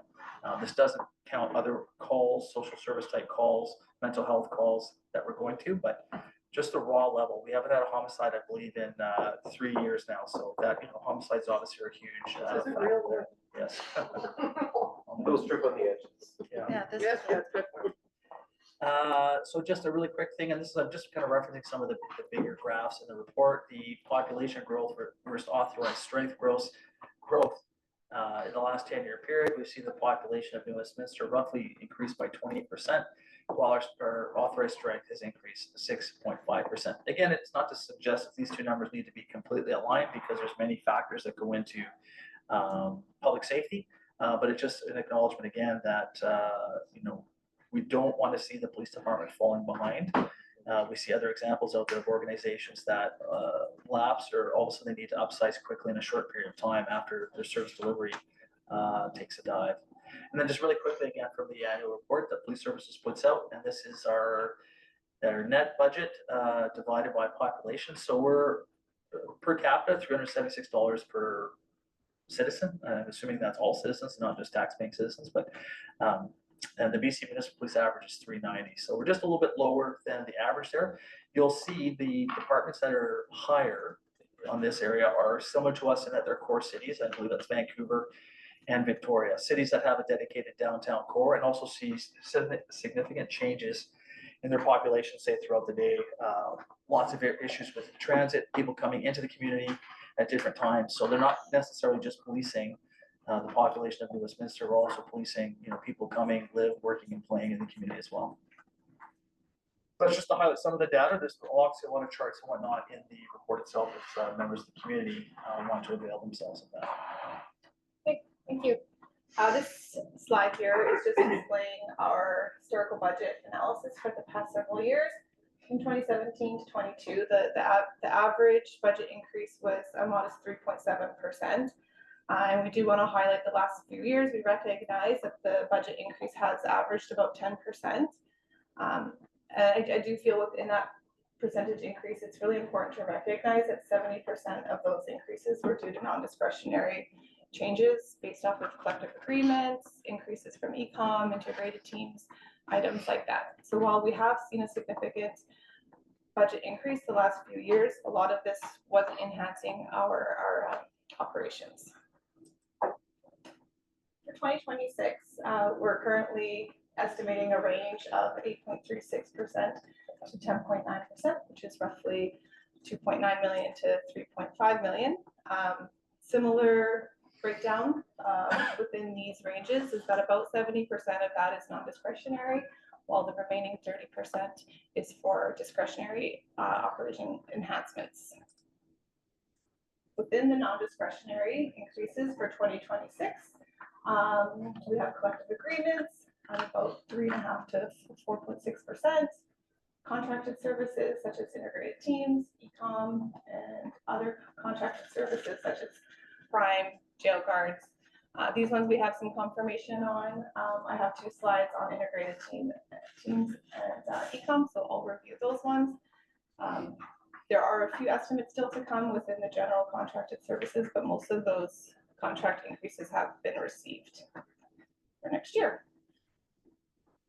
So with e-com, we have our dispatch levy here. Over the past several years, we wanted to highlight here that this year, the budget increase for the dispatch levy is about 11%. That's on the high end of their range. And for the equipment levy, it's actually 20%, which isn't on this graph. But in prior years, e-com represented about 4% of our annual operating budget, and that number was about 8% for 2025. So we have continued to see large increases from e-com starting around 22. And while they are slightly lower estimates for 2026, they are still fairly high at 11%. We're also receiving some information on our integrated teams that they have plans to grow their organizations and somewhat right-size their operations. We received their notification that for 2026 we'll have a significant increase in our budget coming up in the next 3 years, with that annual budget reaching about 1.06 million by 2029.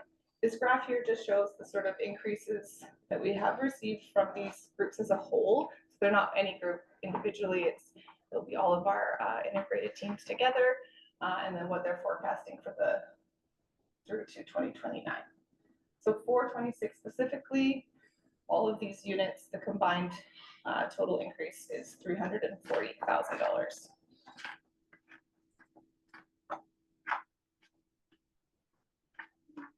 So now I'm going to move on to some discretionary enhancements. These include 5 sworn members and 1 civilian member. The total budget impact is $975,000, which represents a 2.75% increase over last year's budget. As we've discussed in previous reports and the report itself, a great deal of work went into forecasting what our hiring capacity will be for 2026. And Andrew will take us through that in the next slide. I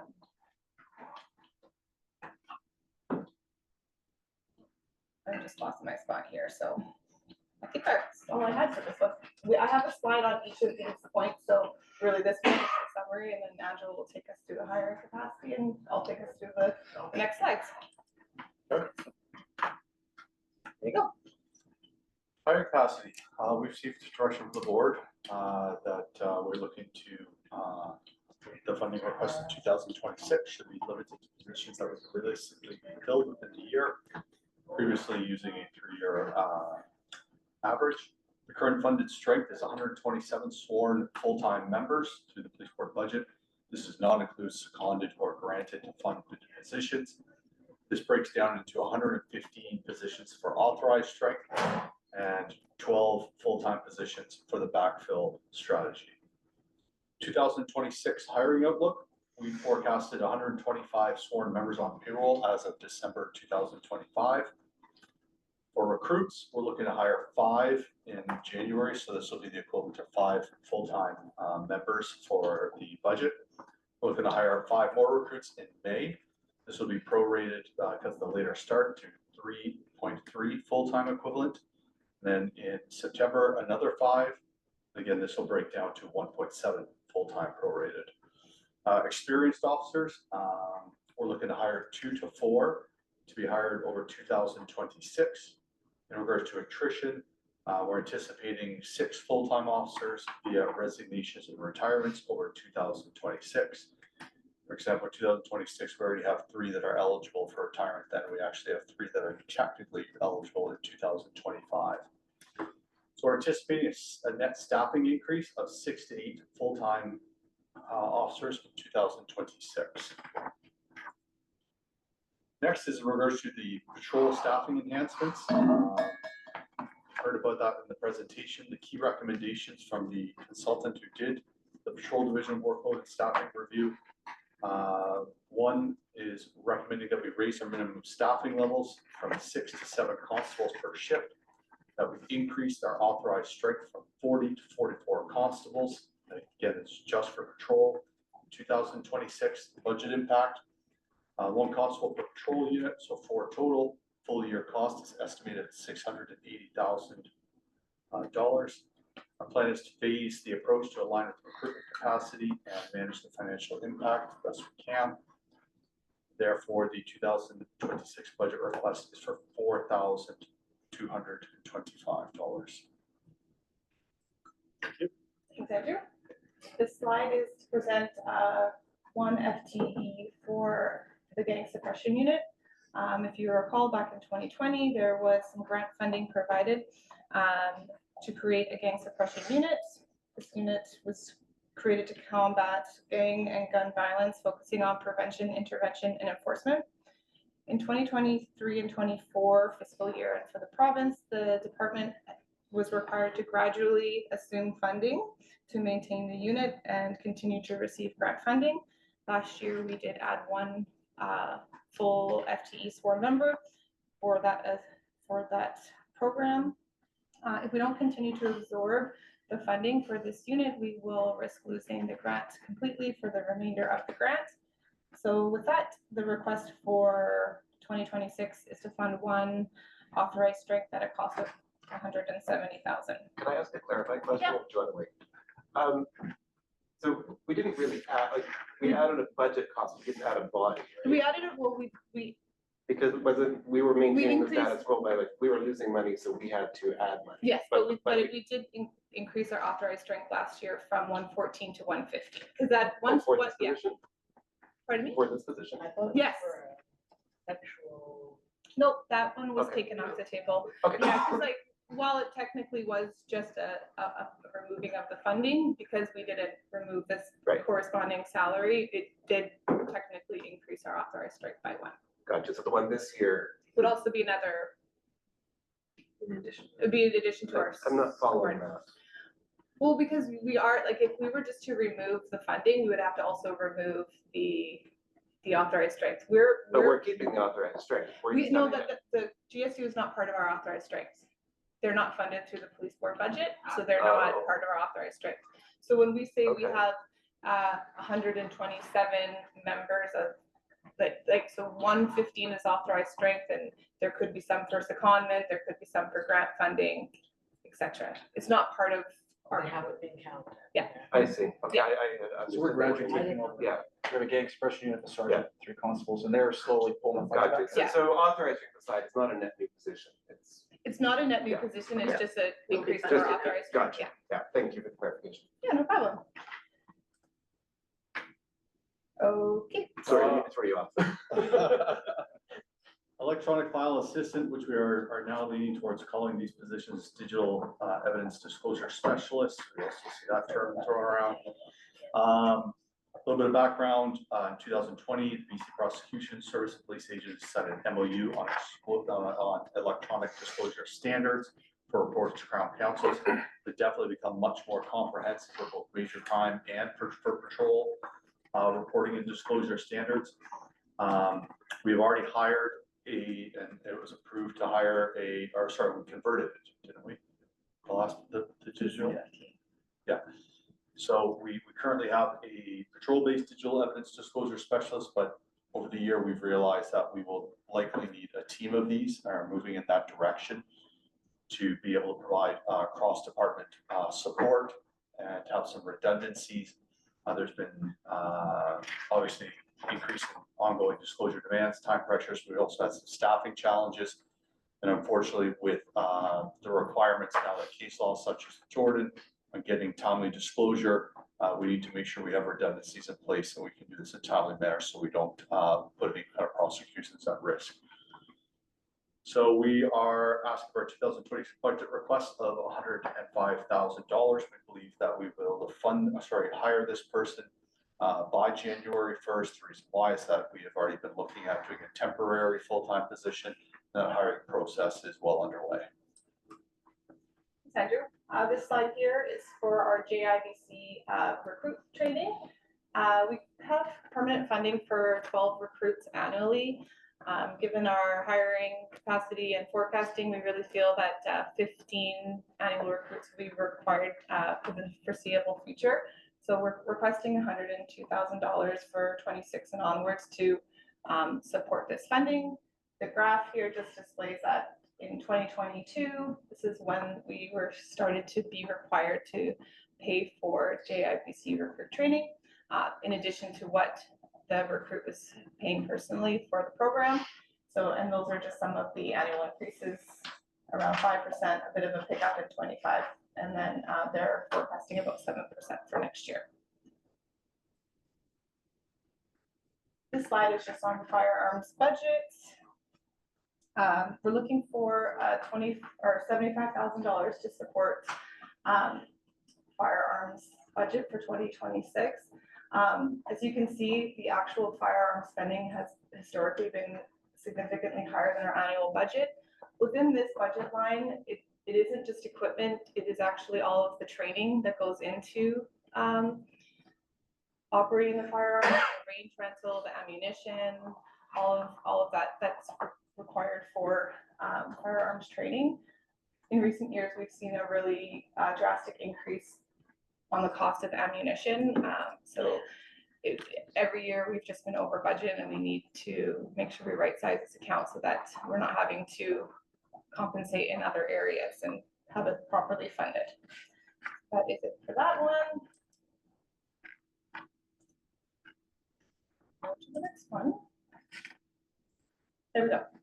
Okay, so I've kind of just got a few on this slide here. It's called the General Office and Administration, but it's kind of license, legal fees and consulting fees. For licenses, IT is seeking $30,000 to improve some of their Adobe and Microsoft Exchange licenses, so we can be more efficient within that area. For legal fees, somewhat similar to the firearms budget, that's one account where we have been consistently over budget year over year.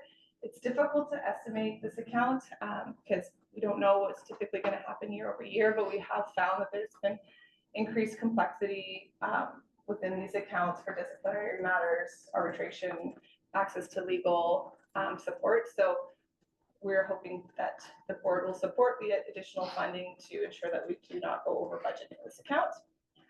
For consulting fees, this one wasn't in our overall funding request because we were requesting this as a one-time funding to be funded for reserve, but we wanted to have it presented here for consideration. Then these additional funds will be used to update the strategic plan and do another IPSIS poll, which is required every 3 years. That is everything that I have for today. So now we'll open it up for discussion. I have a couple just to start. For just because it was the very last bullet, or very last, you said the consulting will be funded through. I didn't think we had reserves. We don't have reserves, but if when you ask for a one-time budget increase, it's funded through the general reserve of the city. Oh, the city. So I just didn't want to include it in our final percentage number because then it's taken away and it's kind of misleading on how much our budget is actually increasing. Understood, thank you. The IHIT increase, can you just tell me how IHIT increase is almost $1 million next year. Oh, no, not the increase itself. That will be the total cost. By 2029, they're forecasting their total cost to be $1 million. Okay, so it's not, so The total increase for all integrated teams, which would include emergency response, the dog program, ICARS, IHIT, will be 340,000. okay, because Yeah. I must have this right, because Yeah. the 26, 27 is estimated at 955. Is that in the report? Yeah. I must have missed.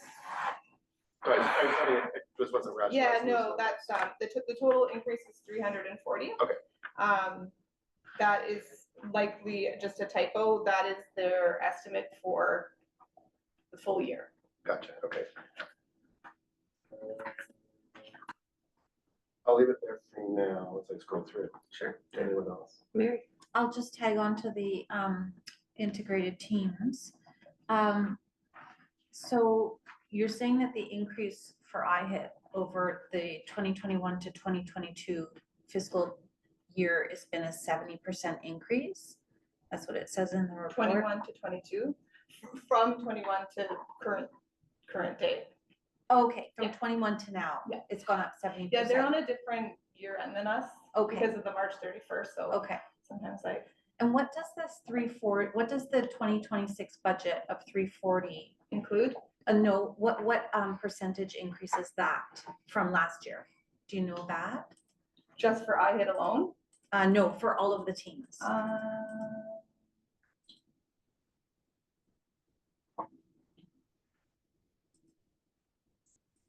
There we go. So it's kind of a half of this year and a half of this year. So their forecast for next year is to be an 18% increase overall. For For their 2026. For their 26 to 27, which Is- isn't finalized. Okay, Yeah, so it's yeah. 18% over the previous, their years, not Yeah, really our So years. so they're from 24 to 25, we'll say March 31st year end. Yeah. They're having a 6% increase, the following year, 18% increase. So we kind of take a portion of that to come up with what is our. Can we talk about that a little bit?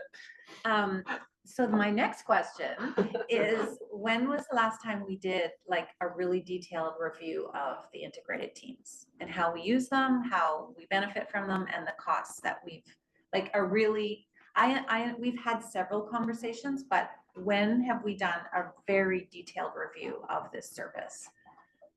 I You know? can't remember when we would have done a detailed review. What's interesting with the integrated team, so there's actually 5, we're only in 4 of them. Yeah. They report to a pseudo board, which Yeah. is, I think it's ITAC or ITALK, I can't remember what it is. This board is made up of representatives from the communities that utilize the integrated teams. Are we on it? We are not, and this is something I've been asking for a number of years. They've had several changes in leadership at the top of the integrated teams.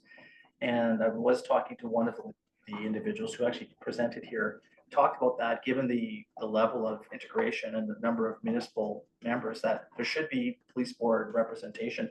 I think most of the representatives on this committee are like CAOs and city staff, because they're all RCMP. So it's again similar to the econ thing, that they want to right size because they'll portray some kind of a presentation saying we need to upsize, but they're not directly responsible to any tax base, right? Taxpayer or tax increase. So they come to us with a increase, and it's very challenging for us other than to stamp our feet and say, well, how are we supposed to deal with this? I think when we were looking at it, the IHIT increase has gone up from $500,000 to about $1 million in 5 years.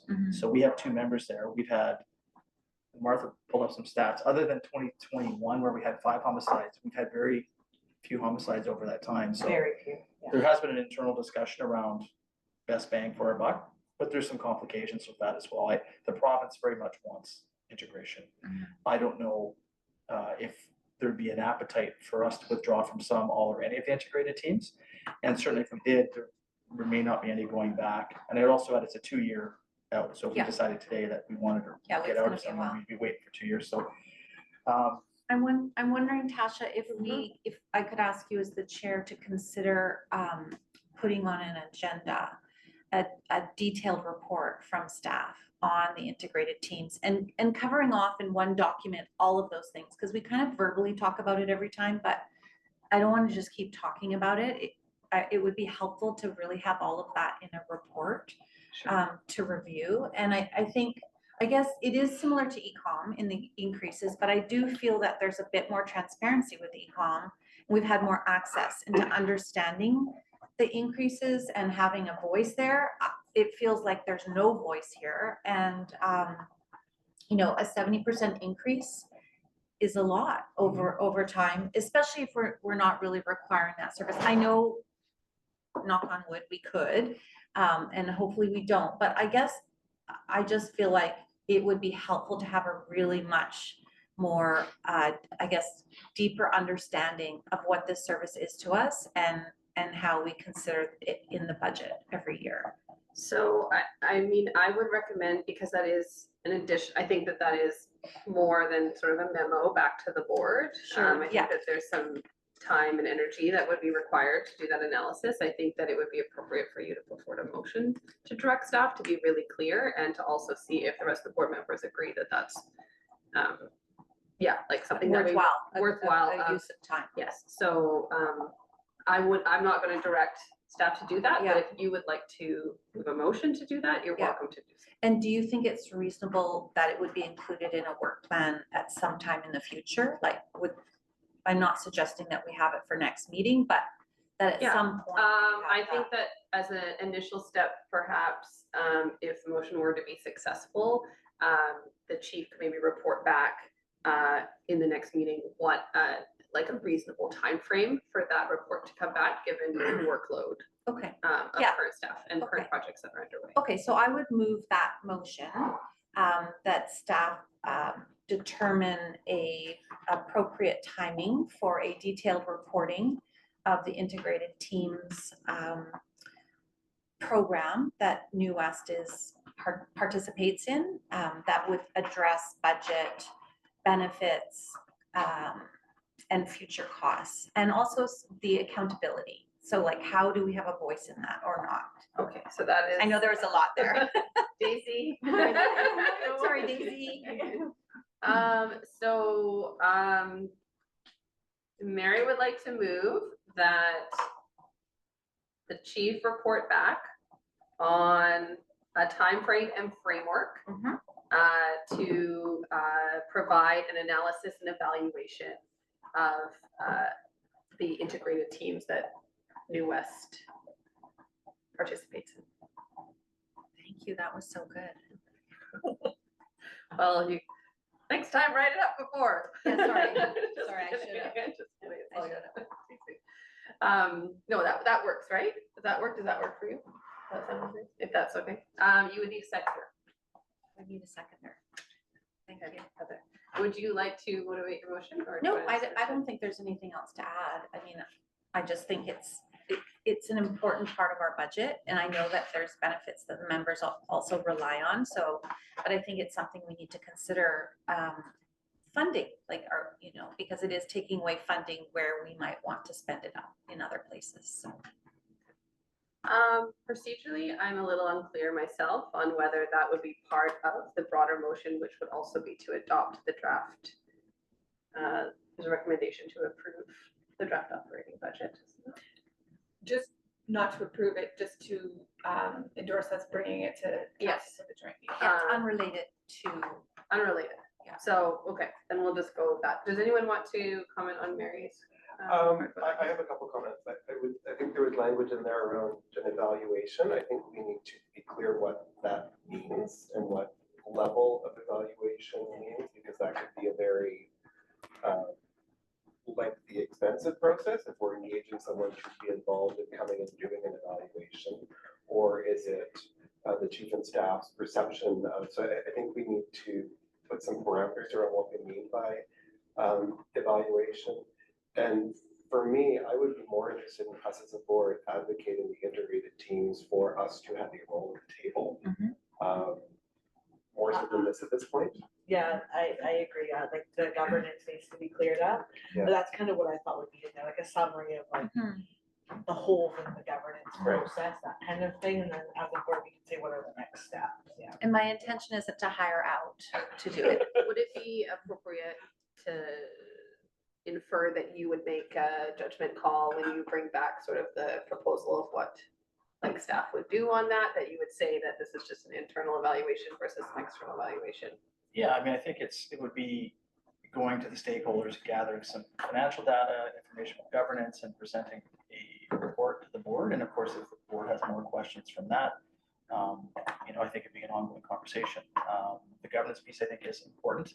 I mean, right off the top, the dog services and the emergency response team, very difficult. I mean, I think those are definitely ROI on our investment, because for us to sustain that internally would be next to impossible, especially with some of the standards that are coming out.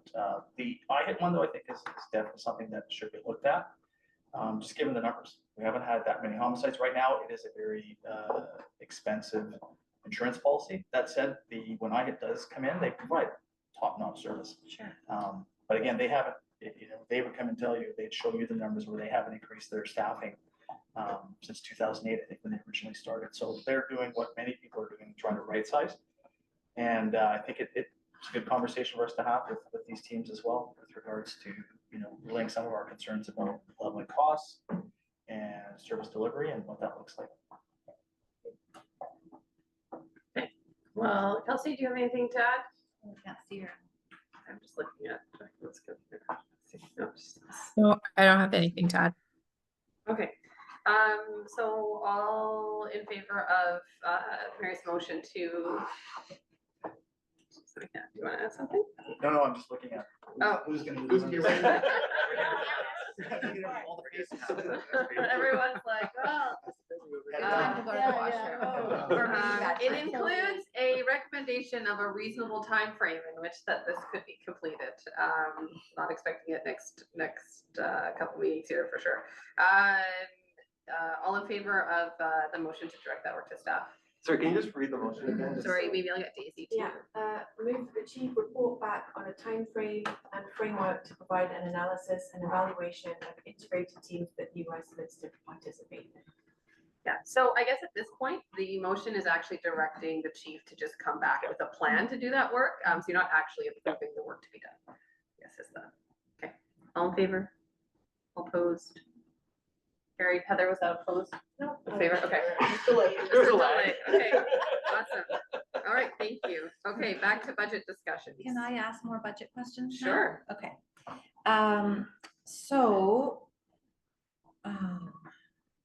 Andrew, this is a question for you.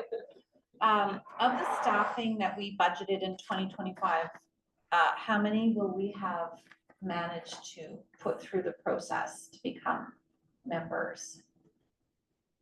Do you know? Say that again? So in You know, 2025, How many 2025 Yeah. police officers Yeah. have been put through Yeah. recruit training yeah, of the budget for 2025, how many of them have actually come through? of the budget come through? Yeah, Jeff might know that. Doesn't quite work like that. doesn't Yeah. work like that? No, like all of the civilian positions have been hired, that we put forward. Okay. We met all our recruiting numbers Yeah. this year. Yeah, we filled Yeah. all the JI seats Okay, that we were given by the JI. okay. So no one's dropped out.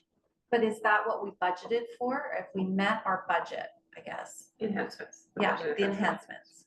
Whether The do we backup get any less seats at any point in time during 2025?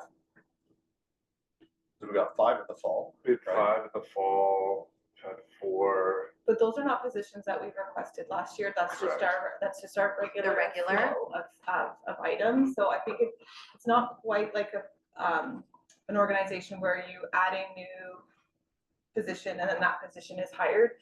The department has to deploy where they need to deploy. So it's not position for position. Does that make sense? I guess what I'm trying to get at is when we're asking for enhancements, I just want to make sure that we are getting more realistic about what we will actually I achieve. think that the analysis That's that what I'm we. trying to The ask. recruits, we are strong on from an applicant. The recruiting team in the past few months has done an amazing job. We actually said if they could give us 10 to 12 places, we could probably fill that. That is going really, really well. So we are very confident on the filling our recruit numbers. The exempt is obviously the concerns, and things are going in a positive direction. For example, we just swore in a new experienced officer a few weeks ago.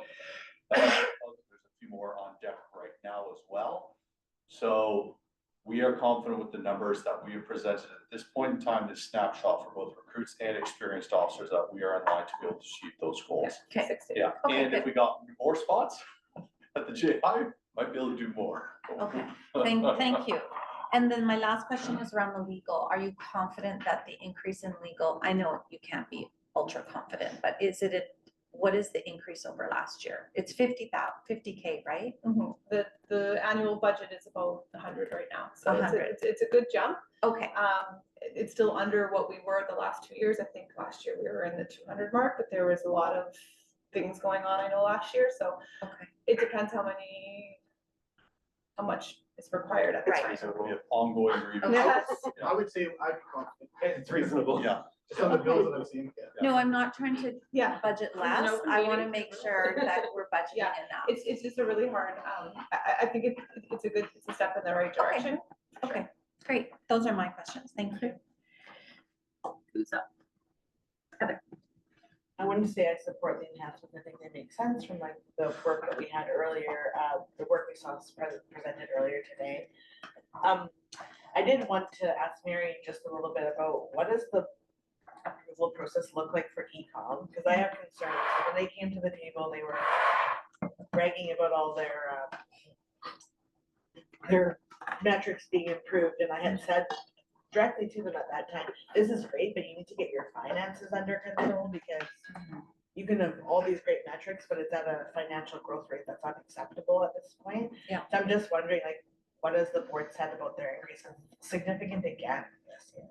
Yeah, I thank you for that, Heather. I would say that the financial piece is probably the #1 priority and concern for the board at this time, as far as making sure that the staff and the CEO are not asking for more increases than is actually needed. I think, when was the last time you heard numbers from them? June? Yeah, it was just. I think we will have our final budget numbers in the next month or 2 weeks. And I think there will be some more drilling into what those numbers look like. But I guess as a way to assure you, the finances are a big concern for the board. There's not a lot of people just sort of rubber stamping and saying, yeah, this is fine, these numbers are fine. That's not what's happening at the table. There's a lot of concern about the finances and what it looks like. They had a surplus last year, and that is not a great idea either. So we're really working to try and make sure that the budget is covering off the increases that are required, but not also asking for over levies. That is not necessary. I don't know if that answers exactly what you're looking for. Yeah, I guess I'm like, I think that the board should be like very much saying like, you've had 120%, no more. Like, yeah, it should be at minimum CPI from here on, like out. So that's just my stance around. Yeah, no, I appreciate e-com. that. And I was gonna say a similar thing around like the integrated teams, like the governance around the finances there is a real problem. Like I've sat at this board table now for 4 years, and every single year, the majority of our increases are union contractual and then these other services. And it just like doesn't sit really well with me because it impacts our ability to do the strategic work we want to do as a board. Because it's like, you know, your whole house maintenance being taken by things getting broken versus being able to like improve your home, right? Yeah. And so, yeah, I do want to, that's why I was endorsing that plan about the governance for those teams, because that's an issue. And if the province wants us to be on teams, they should also be supportive of municipal boards and municipal leadership guiding those teams in a different way than they are currently. So, yeah. That's kind of I will take back your comments for sure. Well, I think there has been some discussions at the professional level about changing the governance for I-teams, what I recall. The last And maybe conversation, Chiefs might have talked about it a little more. yeah, I mean, there's only, like Vancouver's not a player in it. Certainly Surrey is slowly investing in it and becoming a part of it. And Heather's comments just twigged me. There probably is a report, I'm thinking, that's gone to their governance body to justify these increases. So I'll see if I can get my hands on that. That might be something that might be just an early stage. Yeah, at least the early stage. Yeah, I do know that back in probably January, maybe even late last year, we saw kind of a very high level presentation. And, you know, I think based on all of their numbers, there's probably is a business case there to be improving or increasing some of these areas. And IHIT was the big one. The other thing that's been kicked around for years is the formula for which those rates are determined. And I think right now it's basically population and crime rate. And there's been all kinds of discussions over the years about changing that. Does it just go straight to homicides and how that works? But I will certainly be looking at some of these issues and bringing that back to the board. Kelsey? Thanks for putting together the presentation this year. I think this was a really useful format to walk through the changes, so I appreciate that. Just on the gang suppression unit, I just want to make sure I'm really clear on where we are at in the cycle of assuming those costs. So, Jacqueline, maybe just to let me know if this is correct. So the unit is 1 sergeant and 3 constables. We assumed funding for 1 constable last year. And is this 1 constable a salary that we're assuming this year, leaving us with 1 sergeant and 1 constable to assume in the coming years? Is that correct? Yes, that is correct. I haven't increased the grant funding in relation to collective agreement increases, so it's not exactly 1-to-1. I can do a little bit of math and provide that information back to you. Once we knew the grant was going to start to be reduced 20% each year, I stopped increasing that section of the grant, the corresponding salary increases, etc. So I would say yes, there is still some grant funding to be absorbed. I can give you the exact number at a future date. I just don't have it here. Okay, yeah, no, I think that's not necessary. I just want to have a bit of a picture of so we've assumed, I would say, a little less than 50% of the cost if we approve what's put forward. I would actually say we've assumed a little bit more, because each year okay. the grant was going to be reduced by 20%, but rather than try to figure out exactly what that, to try to make it confusing to the public, we just assumed 1 position. Yeah, so okay. We've assumed 2 positions. So yeah, I can do a bit of that math and let you know exactly how much is left of that grant is left to assume.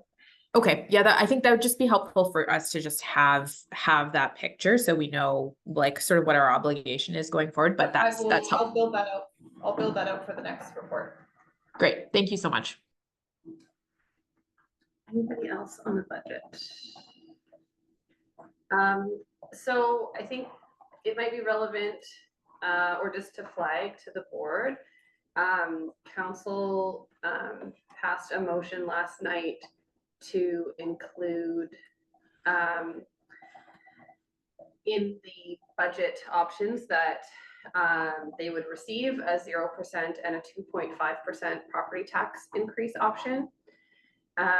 In the staff in the staff report was indicated that a baseline to just keep everything at the minimum, what's happening now, doors open, including minimum of with 0 enhancement from the police budget, that is a 5.3% property tax increase, just for contractual obligations, collective bargaining, etc. And it doesn't include, it wouldn't include any enhancements.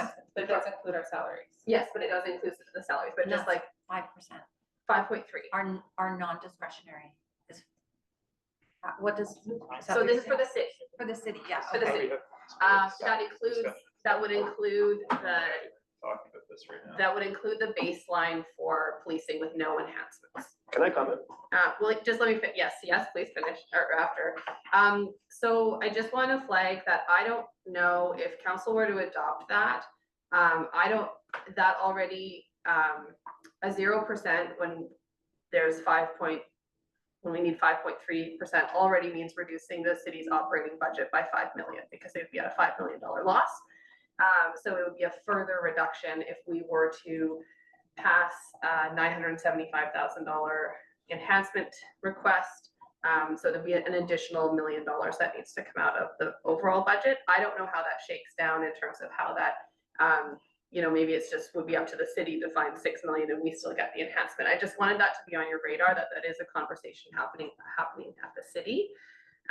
And I think, looking at this graph, I think is really telling from my perspective.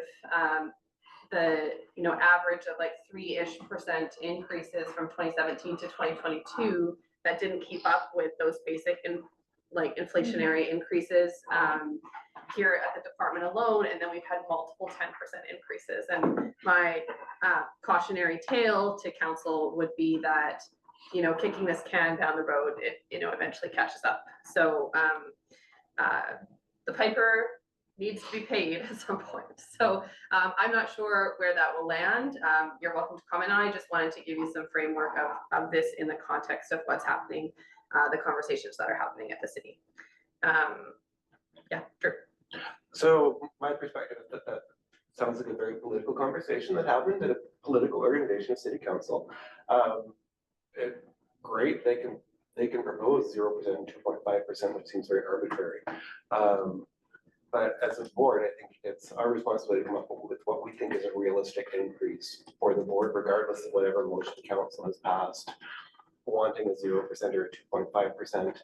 And if we end up in a situation where we don't agree with council, there's a mechanism through the act that we deal with that. But I wouldn't be comfortable with us tabling an option that is meeting that. I think we need to come up with a budget that we feel is meeting the needs of public safety in the community.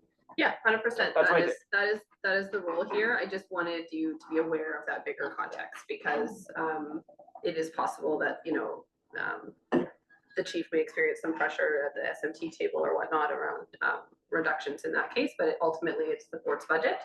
It's not the city's budget, so it's for us to decide. Kelsey. I just wanted to ask procedurally, my understanding was that our October joint meeting with council was going to be in place of the meeting that was scheduled in November, but perhaps I may have just made that assumption. So is our intention to meet with council twice over the budget, or are we just meeting in October? I think the format that it goes, we have an informal conversation around sort of a table to let council know the general direction and get their feedback on the draft budget. Then that would come back to the board in the October meeting for approval by the final budget approval by the board, and then that would be presented to council as ta-da, take it. You don't really have an option to leave it, so kind of thing. Yeah, so I think that October is really a conversation with council to help them understand, go through these slides like Jacqueline has presented, and help them understand the context of the budget and solicit their feedback about what their thoughts. Do you have anything you want to correct me on any of that? Or is that correct? I think so. I don't recall having two in the past, but I did notice there was two this year, both scheduled and yeah. Okay. So I don't recall having the second one. Okay, I think the second meeting is not a joint meeting. I believe it's just the chair in the past or the vice chair presenting the budget. At council or in a informal meeting? I don't, that has also some other places do it. I don't recall that. I was under the impression that November 6th was just a placeholder in case more information came out. Okay. Tradition, my recollection is we've met once, received feedback from council. I don't recall too, but okay. We're TBA. Okay, yes, I guess to be decided. Yeah. I'll work with the mayor and figure out what that process will look like and give everyone as much time as needed. So any other comments? So there is a recommendation to endorse this draft operating budget. Someone would need to move that recommendation or propose something else. Drew, second. Heather, any other comments? All in favor? All opposed? Kelsey, that was in favor? Sorry, there's a bit of a lag. Great, okay, great. Thank you so much for all your work on that. Tasha, Mhm. I'm sensitive of time. I have to leave. Okay. And we're not anywhere near to it. No, we're not. We haven't, yeah, okay, well, let's try to get as much done as we can and, The capital budget, we'll move to that. yes. Okay, so I will speak as best as I can. Not a lot of changes from the last report that we presented in July in close. The capital budget plan for 2026 is approximately 1.2 million. There are projects within IT. There will be an RFP for a phone replacement. There are some jail cell camera hardware that needs to replace, and the finalization of the mobile data terminals. Within building renovations, we have $50,000 allotted just for the general upkeep of projects within the building. There is 500,000 allocated to the jail cell doors. If you recall from past meetings, we've talked at length about this. We're in the RFP process that should be closing soon, and we'll have a better idea of what can be done and what the cost will be, because that is an unknown at the moment. There is a larger project going on with the change rooms and the gym renovation. We have completed the feasibility study, which was under our budget. The remainder of the budget is sitting with civic buildings. So once the recommendations are reviewed, that won't be presented within our budget, but just for awareness that will be happening at the civic building level. And it's very exciting for everyone. For the specialized police equipment, there was a slight increase over the July report. The training group has reviewed and done inventory of all of their equipment, and there is some additional protective gear required for things like hard body armor, helmets, and shields. So overall, the specialized equipment required for next year is 400,000. The biggest piece of that is the vests, which expire every 5 years. And we had a large hiring cohort in 21. So those vests now need to be replaced. Whew. Questions? Great. Well, I think we've had conversations about this at the board, so I think it's fair to say we should all know what's in there. Would anyone like to move the staff recommendation? I'll move the recommendation. Any second? All in favor? All opposed, carried. Awesome. I am going to move that we table the remaining items to the October meeting on open and that would be right, and then move to adjourn. So moved. Well, hold on. So 4.1 has one pressing issue Okay. that I'd like to raise because we need to be compliant with the new legislation. It would take 1 minute for me to comment on. Okay, let's do that. Then I will move that we move 3.3 to 3.7 and then 4.2. 4.1 and 4.3. Yes, to the October meeting. Someone So moved. second. All in favor? All opposed? Carried. Okay, 4.1. I know Paul's supposed to do it, but I could just quickly. So the one that was sent the email, the meeting regulations, one change is that an announcement has to be made to the public 1 week before, and that announcement must include the agenda, meaning the agenda has to now be set 1 week prior to meetings. And historically, that hasn't been the case. It's been 5 days, 4 days, depending. So now it's mandated as 1 week. 1 week. Yeah. The other changes are, they don't need to be commented on too much, other than that, for this conduct things, we baked in some less punitive mechanisms that the province agreed to, and that's why they're in there. Otherwise, it's pretty well compliant with everything else, I would say. Great. One question. Sure. Does it the agenda and all the materials or just the agenda? They say the agenda. Okay, so I mean, just that the means agenda. that would be the agenda and materials would be added. Yeah, Sure. Do you have anything to add to that? No, but that's something we'll take away with when we get those agendas up. Awesome, okay, I think it's moved for receipt on that. So moved. Second, all in favor, those carried, awesome. Can someone move to adjourn the open meeting? So moved. Second, all in favor, all opposed, carried. Great.